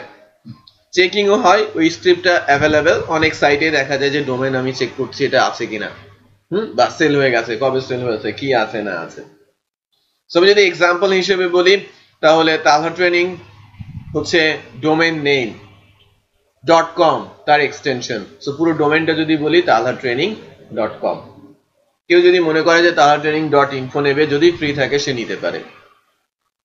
এরকম TLD বলা হয়ে থাকে, আছে 750-এরও বেশি, এখন সম্ভবত 1100 হয়েছে, নো রাইট, এক্সটেনশন যেটাকে বলা হয়েছে, রাইট। বাট সবচেয়ে বেশি সেল হয় .com ডোমেনটা, কারণ হচ্ছে ওই এটা সেল করার পেছনে কাজ করেছে হচ্ছে ইউএস ডিফেন্স এবং তাকে সাহায্য করেছে মাইক্রোসফট, রাইট। কারণ কন্ট্রোল এন্টার দিলে .com বসে যায়। এটা সুযোগটাই বলতে পারেন যে .com যারা সত্ত্বাধিকারী তারা হয়তো এখন পর্যন্ত টিকে আছে ওই একটাই কারণে, যে আমি ডোমেইন দিব, ডোমেইনের নাম লিখে কন্ট্রোল এন্টার দিয়ে দিলেই কি হয়ে যাবে, কম বসে যাবে। বাট কমই তো আর সকল এক্সটেনশন না, স্টিল আমরা সবাই কমকেই বিলিভ করি এবং কমই মনে করি যে একমাত্রই এক্সটেনশন। সো রিলেভেন্ট এক্সটেনশন আছে, যে ধরনের এক্সটেনশন নেওয়াটা বলা হয়ে থাকে যে পারফেক্ট, যে আমি যে সাইটটা করছি এটা এই রিলেটেড, সো তার এক্সটেনশনটা এরকম হওয়া উচিত। কোনো অর্গানাইজেশনাল সাইট .org না, একটু খেয়াল করবেন, রাইট। রেগুলার সাইট সব .com এ যায়, রাইট। .net এর কিছু সাইট আছে, .edu সাইট আছে, .info সাইট আছে, আছে না? সো এরকম .me এসেছে এখন, .pw এসেছে এখন, .host এসেছে এখন, রাইট। অনেক কিছু আছে এবং কান্ট্রি ডোমেন এক্সটেনশন তো আছেই, কান্ট্রি রিলেটেড ডোমেন এক্সটেনশন তো সেটা আছে, .gov আছে, আবার gov এর সাথে শুরুর সাথে অ্যাড করে করে কি আছে কান্ট্রি এক্সটেনশন, আমাদের যেমন বিডি, ইন্ডিয়া যেমন IN, ইউএস এর যেমন ইউএস, তাই না, ইউকে আছে ইউকে, এরকম এক্সটেনশন কিন্তু রয়েই গেছে। তো এগুলোকে আমরা ডোমেন বলে থাকি। ডোমেন মিনিমাম 1 বছরের জন্য নিতে হয়, আর ওই 1 বছর টাইম পিরিয়ডের মধ্যে ওটা আপনি আর অন্য কারো আন্ডারে দিয়ে দেওয়া সম্ভব হবে। আপনি যদি ওনারশিপ চেঞ্জ করতে চান, এটা চেঞ্জ করা সম্ভব। যে লাইক কেউ একজন তার ওনার কোনো একটা ইমেলের এগেইনস্টে করেছিল, সে রিকোয়েস্ট করলো যে না ইমেল অ্যাড্রেসটা চেঞ্জ করে দেন, অ্যাক্সেস লেয়ারটা বা ইউজার আইডি পাসওয়ার্ড চেঞ্জ হয়ে গেল, তার কেনা ছিল, আপনি নিতে যাচ্ছেন, চেঞ্জ হয়ে গেল। এটা নরমালি কি হয়, ব্রোকাররা করে থাকে। 2 বছর 3 বছর যারা বহুদূর চিন্তা করতে পারে তারা ডোমেনের ব্রোকারি করে। অনেক ব্রোকার আছে যারা শুধু ব্রোকারি করেই খায়, রাইট। ব্রোকারি করে খায় বলতে 200-500 ডোমেন কিনে রাখে, তারপরে ওটাকে বিড দিয়ে দেয়। ওই 2টা-5টা ডোমেন যদি বছরে সেল হয় সেটাতেই তার চলে যাবে, বুঝতে পেরেছেন? বাট এটা কিন্তু বেশ রিস্কি এবং সাথে সাথে ইনভেস্ট করে রাখতে হয় অ্যামাউন্টটা, এবং প্রতিনিয়ত চক্রবৃদ্ধি হারে সেই অ্যামাউন্টটা কিন্তু যেতে থাকে। অনেকেই ছেড়ে দেয় যদি কোনো রেসপন্স না দেখে, সেই ডোমেন গুলো ছেড়ে দেয়, বাট ওটা কিন্তু লস, বুঝতে পেরেছেন? ওকে, সো ডোমেন একটা বিষয়, আর হোস্টিং আর একটা ইস্যু। হোস্টিংটা হচ্ছে মূলত যেখানে আপনি কোডটা রাখবেন। সো আমি যদি বলি 2টা পার্ট, একটা হচ্ছে আমার ডোমেইন আর আরেকটা হচ্ছে আমার হোস্টিং। এটা একটা সার্ভারে মেইনটেইন হয় আর হোস্টিংটা আরেকটা জায়গায় মেইনটেইন হয়। এই হোস্টিং এর সাথে ডোমেইনটাকে পয়েন্ট করে দেওয়া হয়, রাইট। অথবা বলতে পারেন যে ডোমেইনের সাথেই হোস্টিং কে পয়েন্ট করা হয়, আসলেই তাই। এই ডোমেইনে হোস্টিং এর একটা সার্ভার নেম থাকে, যেটাকে আমরা নরমালি নেম সার্ভার বলি, আর নেম সার্ভারটা থাকে ডোমেইনে। ডোমেইনে গিয়ে ওই নেম সার্ভারটা পুট করে দিলেই হোস্টিং এর সাথে ট্যাগ হয়ে যায়। তার মানে আমি যদি একটা ডোমেন আজকে যদি আমি মেহেদির কোনো সার্ভারে সাথে ট্যাগ করে থাকি, আমার ভালো লাগলো না তার সার্ভার, আমি মারুফের কোনো একটা সার্ভারের সাথে ট্যাগ হয়ে গেলাম, আমি বললাম টাকা দিচ্ছি তুমি হোস্টিং ক্রিয়েট করে দাও, আমি তার সঙ্গে ট্যাগ হয়ে গেলাম। তখন কি করতে হবে, তার কোডগুলো তুলে নিয়ে রাখতে হবে আগেই এবং ওখানে ওর সার্ভারে বসিয়ে দিতে হবে। তার মানে কি হোস্টিং সার্ভার খুব সহজেই চেঞ্জ করা যায়, ডোমেন সার্ভারও চেঞ্জ করা যায়। ডোমেন সার্ভারটা অত্যন্ত গুরুত্বপূর্ণ, ভালো মন্দ অনেক কিছু আছে। .com এর ডোমেন আপনি 500 টাকা পাবেন, আবার .com এর ডোমেন আপনি 1400-1500 টাকাও আপনাকে খরচ করতে হবে। ভালো মন্দ কিন্তু ডোমেন সার্ভারেরও রয়েছে, পার্থক্য আছে। বিশেষ করে ওই বেশ কিছু রেকর্ড টাইপস থাকে, তাই না, সিকিউরিটি রেকর্ড টাইপস থাকে, এই কারণে দামগুলো ভ্যারি করে। এমনও সার্ভার আছে যে সার্ভারের ডোমেন হয়তো আপনি কিনেছেন, ওই একই নামে অন্যজন কিনে নিয়েছেন, এরকমও আমি শুনেছি। লো লেভেলের কিছু সার্ভার রয়েছে, বুঝতে পেরেছেন? ভালো ডোমেন নেম পেল, তখন এক্সপায়ার হয়ে গেছে, ঠিক আছে, করে নিজে কিনে রাখে আমরা সার্চ করছি তো পছন্দ হলো নিজে কিনে রাখে হ্যাঁ ওটা কিন্তু সার্চ করা খুবই মোকাম ঘোরেটে এই কাজটা করে থাকে। ওকে, তো এই যে বিষয়টা ওটা তো পরে পরে অপশনে তুলে দেয়, ওটা বিটে তুলে দেয়। সো বেসিক্যালি ডোমেন আর হোস্টিং দুইটা আলাদা পার্ট, দুইটা আলাদা সার্ভার। ওকে, সো আপনাকে ডোমেন কিনতে হবে, আপনাকে হোস্টিং কিনতে হবে যদি আপনি একটা সাইট ডিপ্লয় করতে চান। সো কারো একজনের ডোমেন এবং হোস্টিং নিয়ে আমরা কাজ করছি, ওনার ডোমেনের সাথে হোস্টিং পয়েন্ট করাই আছে, বুঝতে পেরেছি। এখন শুধু হোস্টিং এ ঢুকবো এবং সেখানে আমাদের কোডটা আপলোড দিব, ডেটাবেজের কানেকশনটা দিয়ে দিব, আমাদের প্রজেক্টটা চলে আসবে। ওকে, সো আমি আপনার হোস্টিং সার্ভারে একটু ঢুকতে চাচ্ছি, নামটা বলেন। ইমেল করেছেন, তাহলে এটা চেঞ্জ করে নিন। কোথায়? জাকিরুল। ভিডিও তো চলে গেল কিন্তু। হ্যাঁ,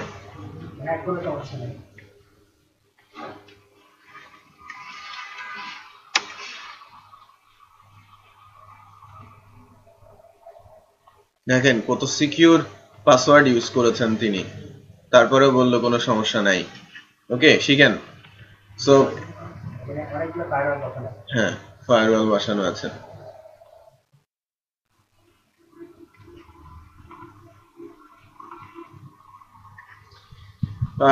অনেক সময় এটাও প্রোটেক্ট করা হয়, অনেক সাইটের পেছনে সি প্যানেল লিখলে কিন্তু আপনি সি প্যানেলটাই আসতে পারবেন না। যে কেউ তো সি প্যানেল লিখতে পারে, তার মানে এখানে এসে সে অ্যাটেম্পও করতে পারে। এই জায়গাটা বেশ সিকিউর। এই জায়গাটা বেশ সিকিউর। তারপরেও কি কি করে যেন ওইটা বন্ধও রাখা যায়।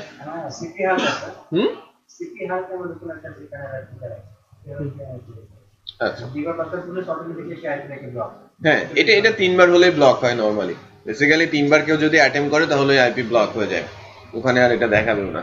এই যে দেখেন, আমি কিন্তু আমার সি প্যানেলে ঢুকে পড়েছি। এটা টোটাল কন্ট্রোল বলা হয়। এই সার্ভারটুকুর টোটাল কন্ট্রোল আমার কাছে আছে।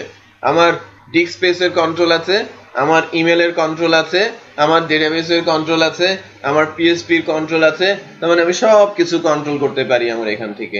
বাট আপনি যখন ক্লায়েন্টের কাজ করবেন তখন সি প্যানেল নাও দিতে পারে, তখন তারা আপনাকে হয়তো এফটিপি অ্যাকাউন্ট দেবে।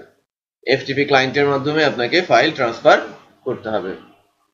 ওকে, বাট যখন আমি সি প্যানেলে আছি, সি প্যানেল থেকে যেটা করব আর কি ফার্স্টে, সেটা হচ্ছে যে ফাইল ম্যানেজারে যাব ফাইলটা তোলার জন্য, কোডটা আপলোড করার জন্য। আমি কোথায় যেতে চাচ্ছি? এই যে ওয়েব রুটে পাবলিক এচটিএমএল এ, আর শো হিডেন ফাইলসটাও টিক দেওয়া আছে ডিফল্ট। আমি গো প্রেস করে যাচ্ছি। ওকে, তার আগে আমি একটু দেখে নেই যে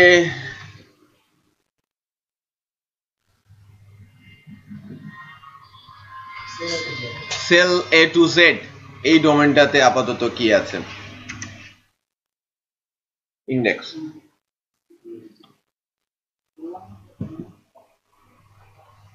কিচ্ছু নাই, রাইট? ওকে, সো এখানে আমরা আমাদের সাইটটা তুলে দেওয়ার চেষ্টা করব। সাইটটা তুলে দেওয়ার জন্য আমরা ডি ড্রাইভে যাব ফার্স্টে, ল্যারাভেল জ্যাম্প। আমরা কাজ করছিলাম কোনটা নিয়ে? এটা না, ল্যারাভেল ই কমার্স ব্যাচ 6। সো এটার ভিতরে কোনো ভিডিও টিডিও আছে? হ্যাঁ আছে। এত বড় ফাইল রাখার কোনোই দরকার নেই।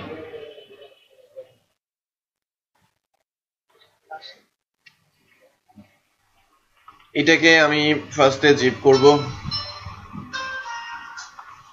জিপ কাজ করবে, কিন্তু লাইভ সার্ভার গুলো জিপ কাজ করে, রার কাজ করে না। রার ওঠে বাট এটা এক্সট্রাক্ট হয় না। হ্যাঁ, এক্সট্রাক্ট হয় না। সো আমি এটাকে জিপ করে নিচ্ছি এবং জিপ করে সরাসরি আমি লাইভে তুলে দেবো। তারপর এটাকে এখান থেকে এক্সট্রাক্ট করব, পাবলিকে নিয়ে আসবো, ডেটাবেস বানাবো, রাইট? কিছু কিছু কাজ আমরা সেরে নিব। একটু খেয়াল করি, আমি প্যারালালি কিছু কাজ করার চেষ্টা করছি। এটা তো গেল পাবলিক এচটিএমএল। আমাদের প্রজেক্ট, আমরা যখন প্রজেক্ট করি আমরা কোথায় রাখি? htdocs এ রাখি না? বেসিক্যালি htdocs বলতে আমরা এখানে বলবো কি, ফাইল ম্যানেজার। ফাইল ম্যানেজারের মধ্যে পাবলিক html ফোল্ডারটাকে। তারপরে আমরা বলবো হচ্ছে এই জায়গাটাকে, ডেটাবেস সেগমেন্টটাকে। ডেটাবেসের উইজার্ডে যাব ফার্স্টে। একটু খেয়াল করেন, আমি ডেটাবেস উইজার্ডও ওপেন করে রাখলাম। এটা জিপটা হয়ে যাক, আর আমরা ডেটাবেস উইজার্ডে পাশাপাশি একটু কাজ করি। ওকে, সো নোটপ্যাড ওপেন আছে আমার কাছে।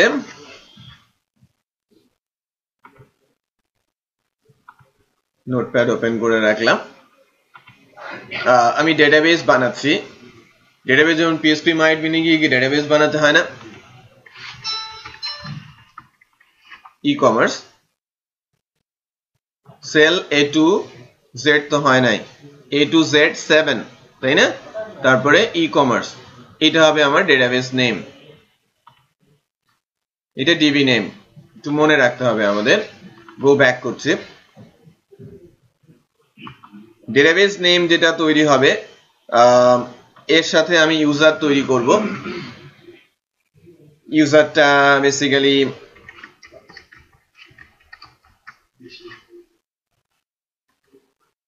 কালহা বলি। পাসওয়ার্ড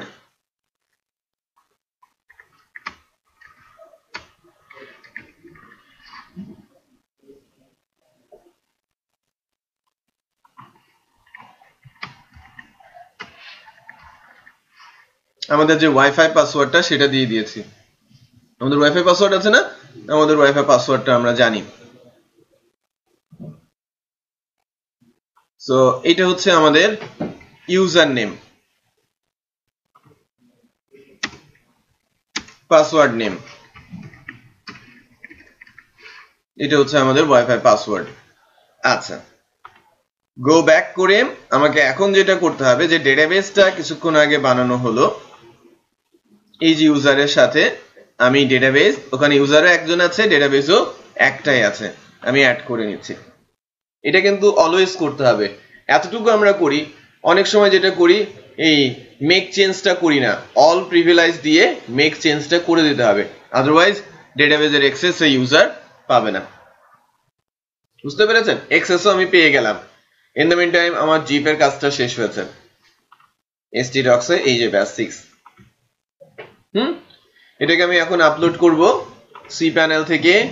কোথায় যেতে হবে? এটা আমাদের পাবলিক HTML এ ছিলাম, তাই না? আপলোডে যাচ্ছি, choose file, D drive, Laravel Jam, htdocs,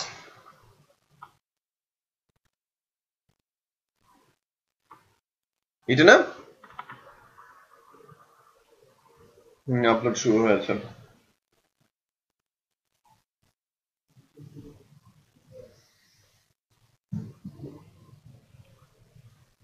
Laravel project গুলো সাইজ যা হয় না স্যার,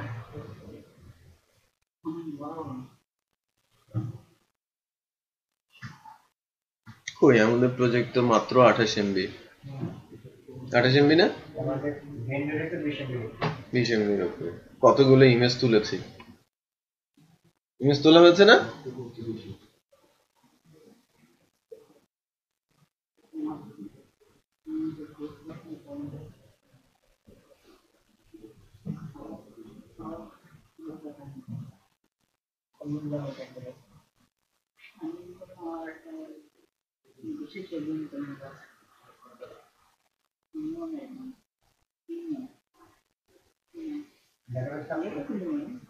হ্যাঁ, বেটার। এটা ফাইলটা আপলোড হোক। একটু খেয়াল করেন যে আমরা ডেটাবেসের কাজ করছিলাম, তাই না? যে আমাদের ডেটাবেসটা কিন্তু রেডি, ডেটাবেসটা রেডি।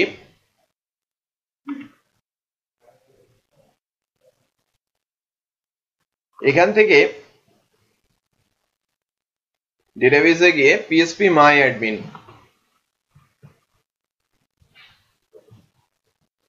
PHP MyAdmin এ গিয়ে দেখতে পারবো যে আমাদের ডেটাবেসটা রেডি হয়ে গেছে।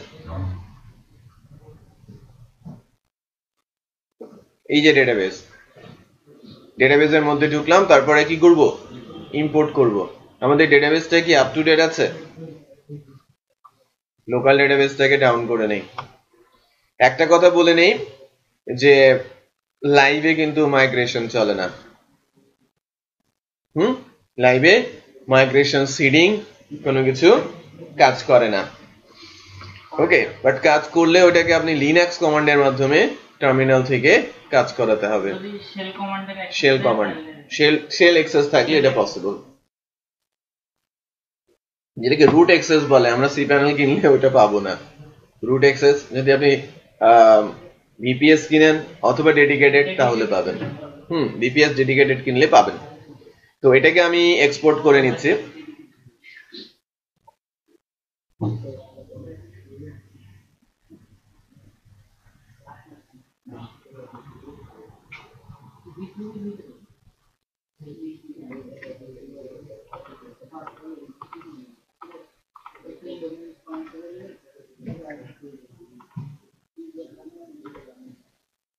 দেখেন আমাদের লাইভ সার্ভার লাইভ ডেটাবেস কোনটা, এটা আমি ব্রাউজ করে দিচ্ছি।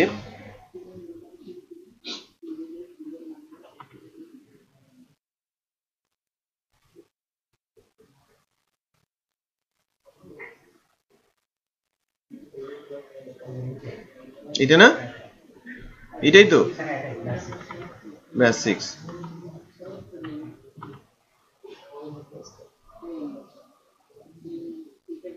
দেখেন টেবিল গুলো চলে আসছে কিন্তু ডেটা আমার সি প্যানেলটাতেও আমাকে এখানে বলা হচ্ছে কি কমপ্লিট। সো প্যারালালি বেশ কিছু কাজ আমি করছিলাম। রিলোড কোথায় আছে, রিলোড। এই জিপটাকে এখন আমি কি করছি, এক্সট্রাক্ট করে আমি পাবলিকেই রাখি, এখানেই রাখছি। একটা কথা মনে রাখবেন যে অনেকেই যে ভুলটা করে থাকে যে ফাইলটা জিপ করে তুলে ওটাকে আর ফেলে দেয় না, অনেকে রেখে দেয় না, ওটা তো সবাই ডাউনলোড করে নিতে পারবে যদি কোনোভাবে ট্রেড পায় যে এই নামে কিছু একটা আছে। বাই দ্য ওয়ে, তো এখন এটার আমরা এখানে ফোল্ডার ওয়াইজ রাখবো না, আমরা সিলেক্ট করে নিব, সব সিলেক্ট করে মুভ করাবো। মুভ কোথায়, মুভ ফাইল, এবং মুভ ফাইলটা আমরা পাবলিক HTML এ নিয়ে যাব। তার মানে আমি ফোল্ডারে রাখলাম না, ঠিক আছে, আমি হোমে নিয়ে গেলাম, একদম রুট এত হোমে চলে গেছি, পাবলিক HTML এ যাই। দেখেন এর ভেতরে আমাদের এটা চলে আসছে। শুধুমাত্র এই ফোল্ডারটা এখন আমাদের আর দরকার নেই, এই ফোল্ডারটা ডিলিট। আপাতত আমরা আমাদের জিপটা রেখে দিচ্ছি ফর সিকিউরিটি অনলি, যে কোনো জায়গায় যদি গন্ডগোল হয় আমরা আবার এখান থেকে এক্সট্রাক্ট করে নিতে পারবো। বাট এগুলো সরাসরি কিন্তু আমাদের এখানে চলে এসেছে। এখন ইন্ডেক্সে আর শুধু ইন্ডেক্স নাই, ইন্ডেক্স ফাইল পর্যন্ত চলে আসে, সে ডাটাবেজ এক্সেপশন দেবে। এই যে রুট, লোকাল হোস্ট, এটা দিয়ে সে অ্যাটেম্প করেছে। সো আমাদের এখনকার কাজটা হবে বেসিক্যালি ইএনভি তে, যেটা দিয়ে আমরা কানেক্ট করেছিলাম। এই যে এডিটর আছে, এডিটর, কোড এডিটর, রাইট, যেটা বেটার, সেখানে আমরা গিয়ে কোডটা এডিট করব। এডিটরে গিয়ে আমাদের কাজ করার স্কোপ আছে। বেসিক্যালি এটা হচ্ছে আমাদের ডিবি নেম, কোথায়, এই যে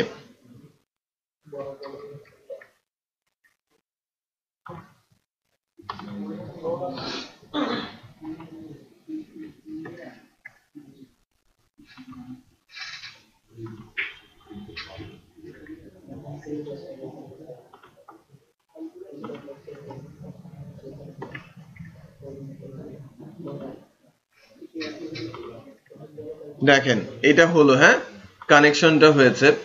এবার ডেটাবেজের কানেকশনটাও আমরা পাবো। কি প্রবলেম,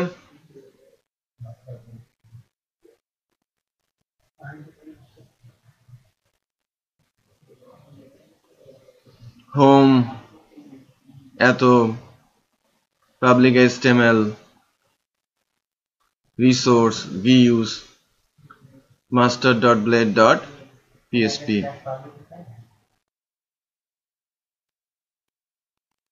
না আমাদের পাবলিক তো নেই। undefined offset 2,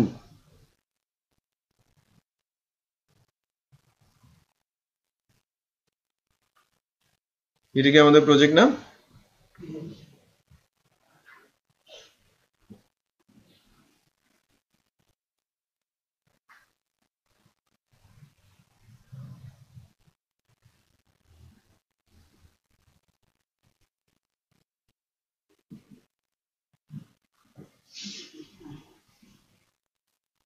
এগুলো কি, এটা বাদ দিয়ে দিতে হবে লেটের মধ্যে অন্য কিছু 2 এর জায়গায় 1 দিতে হবে কম্পোনেন্ট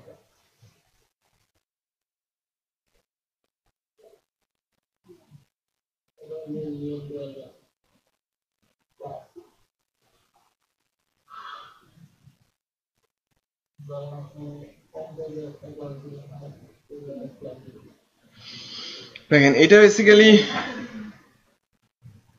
ওই কমপ্লেক্সিটি হয়ে গেছে, এটা কিন্তু আমি নিষেধই করেছিলাম এই ধরনের কোড ইউজ করার ক্ষেত্রে। বাই দ্য ওয়ে ওইটা বাদ দিয়ে দিলে কি হবে? এরর চলে আসবে। আমি যদি আমার ভিউ মাস্টার ব্লেড থেকে ওই পোর্শনটুকুই বাদ দিয়ে দিই,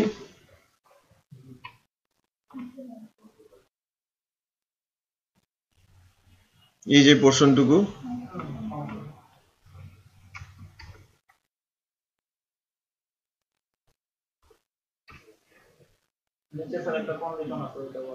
কোথায়? বডি ট্যাগ বডিতে ওপেনিং ট্যাগ এটা এটা কেন দিয়েছে? এটা কিন্তু কনফিউজড হবেন না, হ্যাঁ? আমরা যদি এরকম কোনো কিছু না করি আমাদের প্রজেক্টে, তাহলে এ ধরনের কোনো কিছু আসার কথা না, বা এ ধরনের এরর জেনারেট হওয়ার কথা না। সাইট পেয়েছে, এখন প্রবলেম হবে সিএসএস টিএসএস ও সব পেয়ে গেছে, ঠিক আছে, বাট একটা প্রবলেম হওয়ার কথা এসটিএক্সএস এ। এসটিএক্সএস এ ইউআরএল এ একটা গন্ডগোল চলে আসার কথা, এবং সেই গন্ডগোলটা আমরা দেখতে পাবো যখন কোথাও আমরা প্রেস করব। বেসিক্যালি মনে করেন কোথায় গেল আমাদের লেফট বার, ও টপ বারে ছিল মেইনস, এই যে ইন্টারনাল সার্ভার এরর। এটা আসার পেছনে কারণ হচ্ছে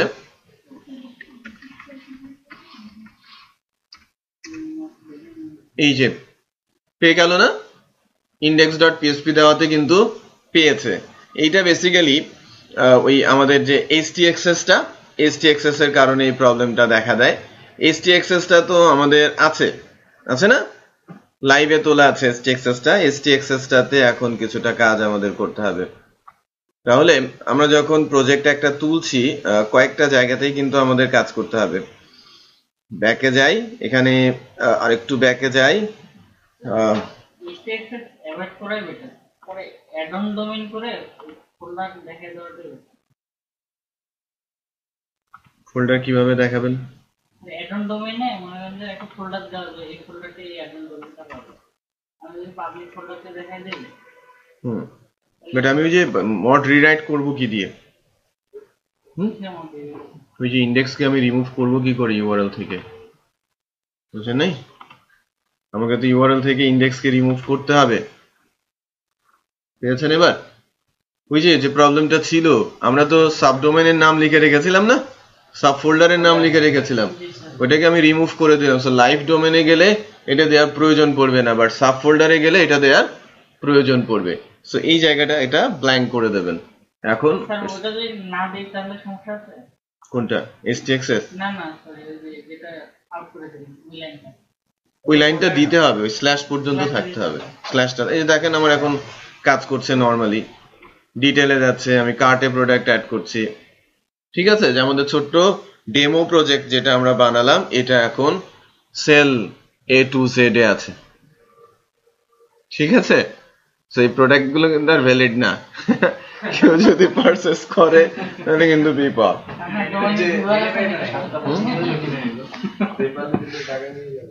আর ডোমেনটা যদি পুরনো হয়, ডোমেন পুরনো হলে কেউ যদি সার্চ দিয়ে চলে আসে তাহলে কিন্তু বিপদ। হ্যাঁ,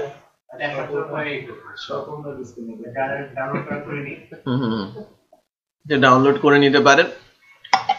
ফোল্ডারটা কি আপনারা জাস্ট স্ল্যাশ দিয়ে জিপ ফাইলটার পাথ দেখিয়ে দিলেই কিন্তু প্রজেক্টটা পেয়ে যাচ্ছেন।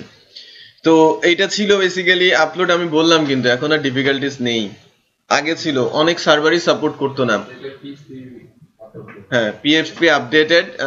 আর আরেকটা কারণ হচ্ছে যে ফ্রেমওয়ার্কের আপডেট হওয়ার কারণে, যেমন 5 ভার্সনেও যখন আমরা আপলোড করতে যেতাম, একটা এক্সেপশন থ্রো করতো Laravel লাইভ সার্ভারগুলোর ইস্যুগুলো আমার তেমনটা জানা নেই। লাইভ সার্ভারে পয়েন্ট থাকে 137, এতটুকু আমি জানি, এবং সবগুলো সার্ভার সিকিউর হওয়ার জন্য ওই 137 পয়েন্টের দিকে যাওয়ার চেষ্টা করে, বিভিন্ন ধরনের ফায়ারওয়াল বসায়। তো কোনো একটা ফায়ারওয়াল যদি বসানো হয়, Laravel-এর ওই প্রজেক্ট আর কাজ করে না, এক্সেপশন থ্রো করে, প্রজেক্ট রানই করে না। ওই ফায়ারওয়াল একটা পয়েন্ট ক্যারি করে, বুঝতে পেরেছেন? সো নর্মালি যখন সার্ভার সেট আপ হয় 137-এর মধ্যে অটোমেটিক 116 বা 117 পয়েন্ট চলে আসে। এটা আপনি যত সিকিউর করতে যাবেন একটার পর একটা আপনাকে ফায়ারওয়াল বসাতে হবে, আর একটা পয়েন্ট অত্যন্ত গুরুত্বপূর্ণ। নর্মালি যেটা হয়ে থাকে যে ওই ফায়ারওয়ালটা যদি আমি না বসাই, তাহলে ওয়ার্ডপ্রেসের সাইট সিকিউর না ওই সার্ভারে, যে কেউ হ্যাক করে দেবে। কি যেন একটা আছে, স্ক্রিপ্ট আছে, ওইটা চালিয়ে ওইটা বন্ধ করার জন্যই মূলত ওই ফায়ারওয়ালটা দিতে হয়। আর ওই ফায়ারওয়াল দিলে আবার Laravel কাজ করতো না, বুঝতে পেরেছেন? সো এই কারণে Laravel-এ বেশ কিছু ডিফিকাল্টিস ছিল, আরো কিছু বিষয় ছিল, এই পাবলিক গুলো সরানো বা এটা সেটা করার একটা ডিফিকাল্টিস ছিল। এখন মোটামুটি রিজলভ হয়ে গেছে। এটা নর্মাল সাইট যেভাবে আপ করেন এই সাইডে একইভাবেই আপ করেন, কোনো প্রকার প্রবলেম নেই।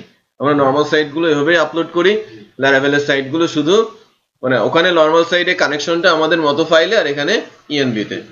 এই পার্থক্য, আর কোথায় কি, বুঝতে পেরেছেন? কোন এর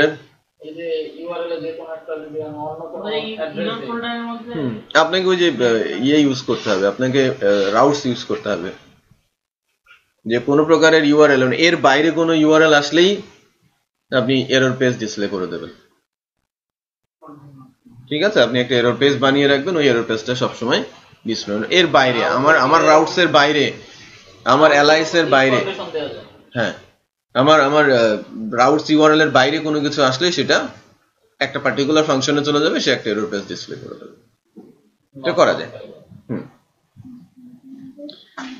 তো ঠিক আছে, তাহলে আমরা আমাদের মোটামুটি শেষ পর্যায়ে চলে আসি। 28 সেশনে আছি।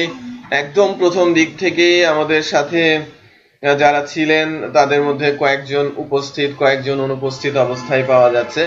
আমাদের প্রায় 16, 17, 18 জন স্টুডেন্ট। আজকে আমরা 3, 3, 6, 3, 9 অর্ধেকটা অ্যাটলিস্ট আছি। ঠিক আছে, আর যারা আসে নাই তারা ম্যাক্সিমামই জবে। হ্যাঁ, স্টিল যারা জব করেন তারাও কিন্তু কয়েকজন অলরেডি এসেছেন। এমন কম আছে যারা জব করে না বাট কন্টিনিউ করছে না। তার মানে মোটামুটি যারা জয়েন করেছে, আপনাদের মধ্যে কয়েকজন যারা শুধু ড্রপ আউট হয়েছে। আপনাদের মধ্যে আমি আপনাদের 5 জনকে পাচ্ছি, আপনাদের সাথে এসেছিল 8 জন, তাই না? ওই 3 জনকেই আমি ট্রেস করতে পারছি না। তার মধ্যে একজনের অলরেডি জব হয়েছে, আমি যতটুকু শুনেছি। লম্বা করে একটা ছেলে যেই সাইটে বসতো, মামুন, শুনেছি ওর জব হয়েছে। আর বাকি 2 জন মূলত ড্রপ আউট বলতে পারি যে আমাদের কোর্স থেকে। আর যারা আসে নাই সবারই জবে আছে বলে তারা আর কন্টিনিউ করছে না। ওকে, সো মোটামুটি হ্যাপি বলতে পারেন।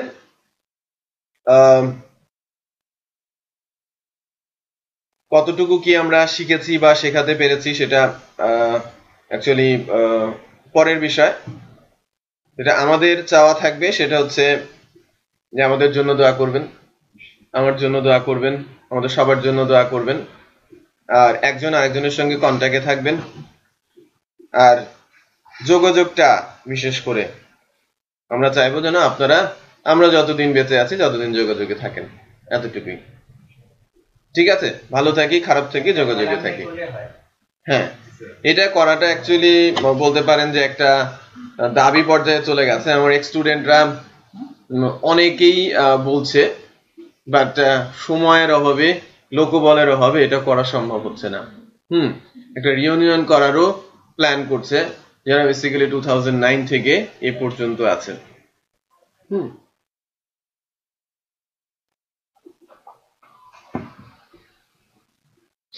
সো ডেটাবেস দেখতে হবে। আমার রাফ অ্যাজাম্পশন অ্যাকচুয়ালি যে আমার স্টুডেন্ট মোর দেন 5000 এই ট্র্যাকেরই। ডিউরেশন 1 মাস থেকে শুরু করে 4 মাস কানেকশন আর কি তাদের সাথে, কোনো কোনো সময় 6 মাসও হয়েছে।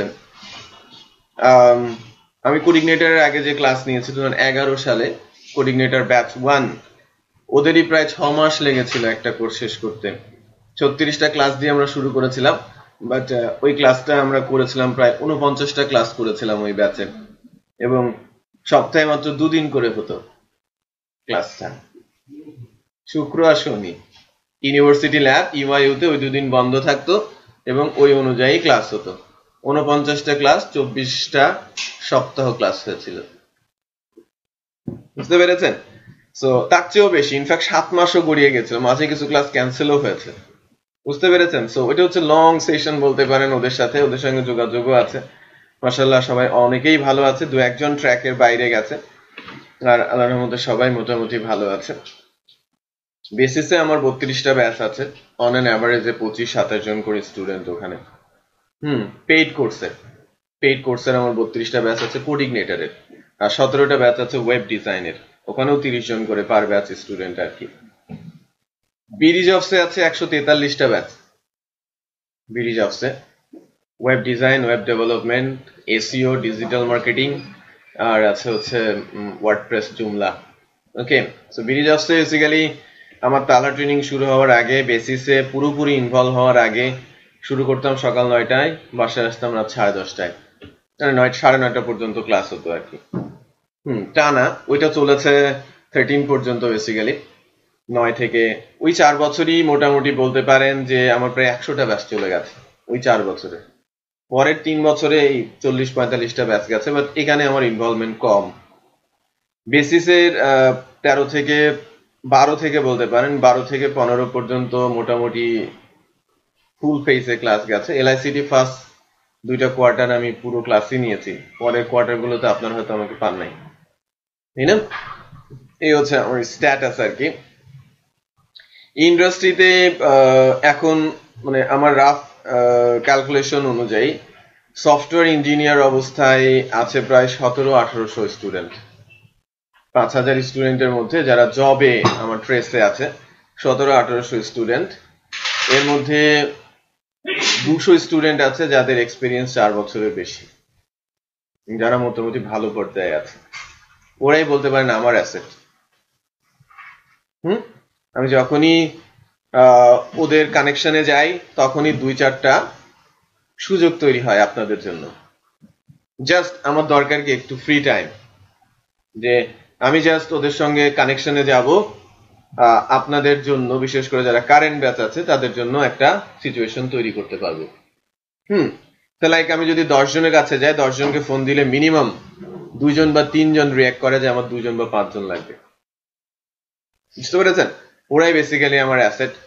আফটার 5 ইয়ার্স আই হোপ যে সংখ্যা আরো বেড়ে যাবে। সো রিকোয়েস্ট থাকবে যে আপনারা রেডি হন, কানেকশনে থাকেন। অনেক সময় দেখা যায় যে অনেক ভালো ভালো ছেলে স্কিপ হয়ে যায়, যারা একদম কানেকশনে থাকে তারাই সুযোগটা পেয়ে যায়। এটা একটা লাকের ব্যাপার, রাইট? যে আমার সামনাসামনি যে আছে তাকেই আমি সুযোগটা আগে দিয়ে ফেলি, বা ওইটা বেসিক্যালি উপর থেকেই নাজিল হয়ে যায়, তাই কিনা? এটাই নর্মালি হয়, যে অনেকে গ্যাপে পড়ে যায় কানেকশনে না থাকার কারণে। অনেকেই আছে যারা এক্সপেরিয়েন্স। আমি যেমন আগামী বছরে আমার কাছে একটা রিকোয়েস্ট আছে, মানে বেসিক্যালি এখন এটা পাবলিশ হয় না, এই জন্য আমি ভিডিওতে দিচ্ছি।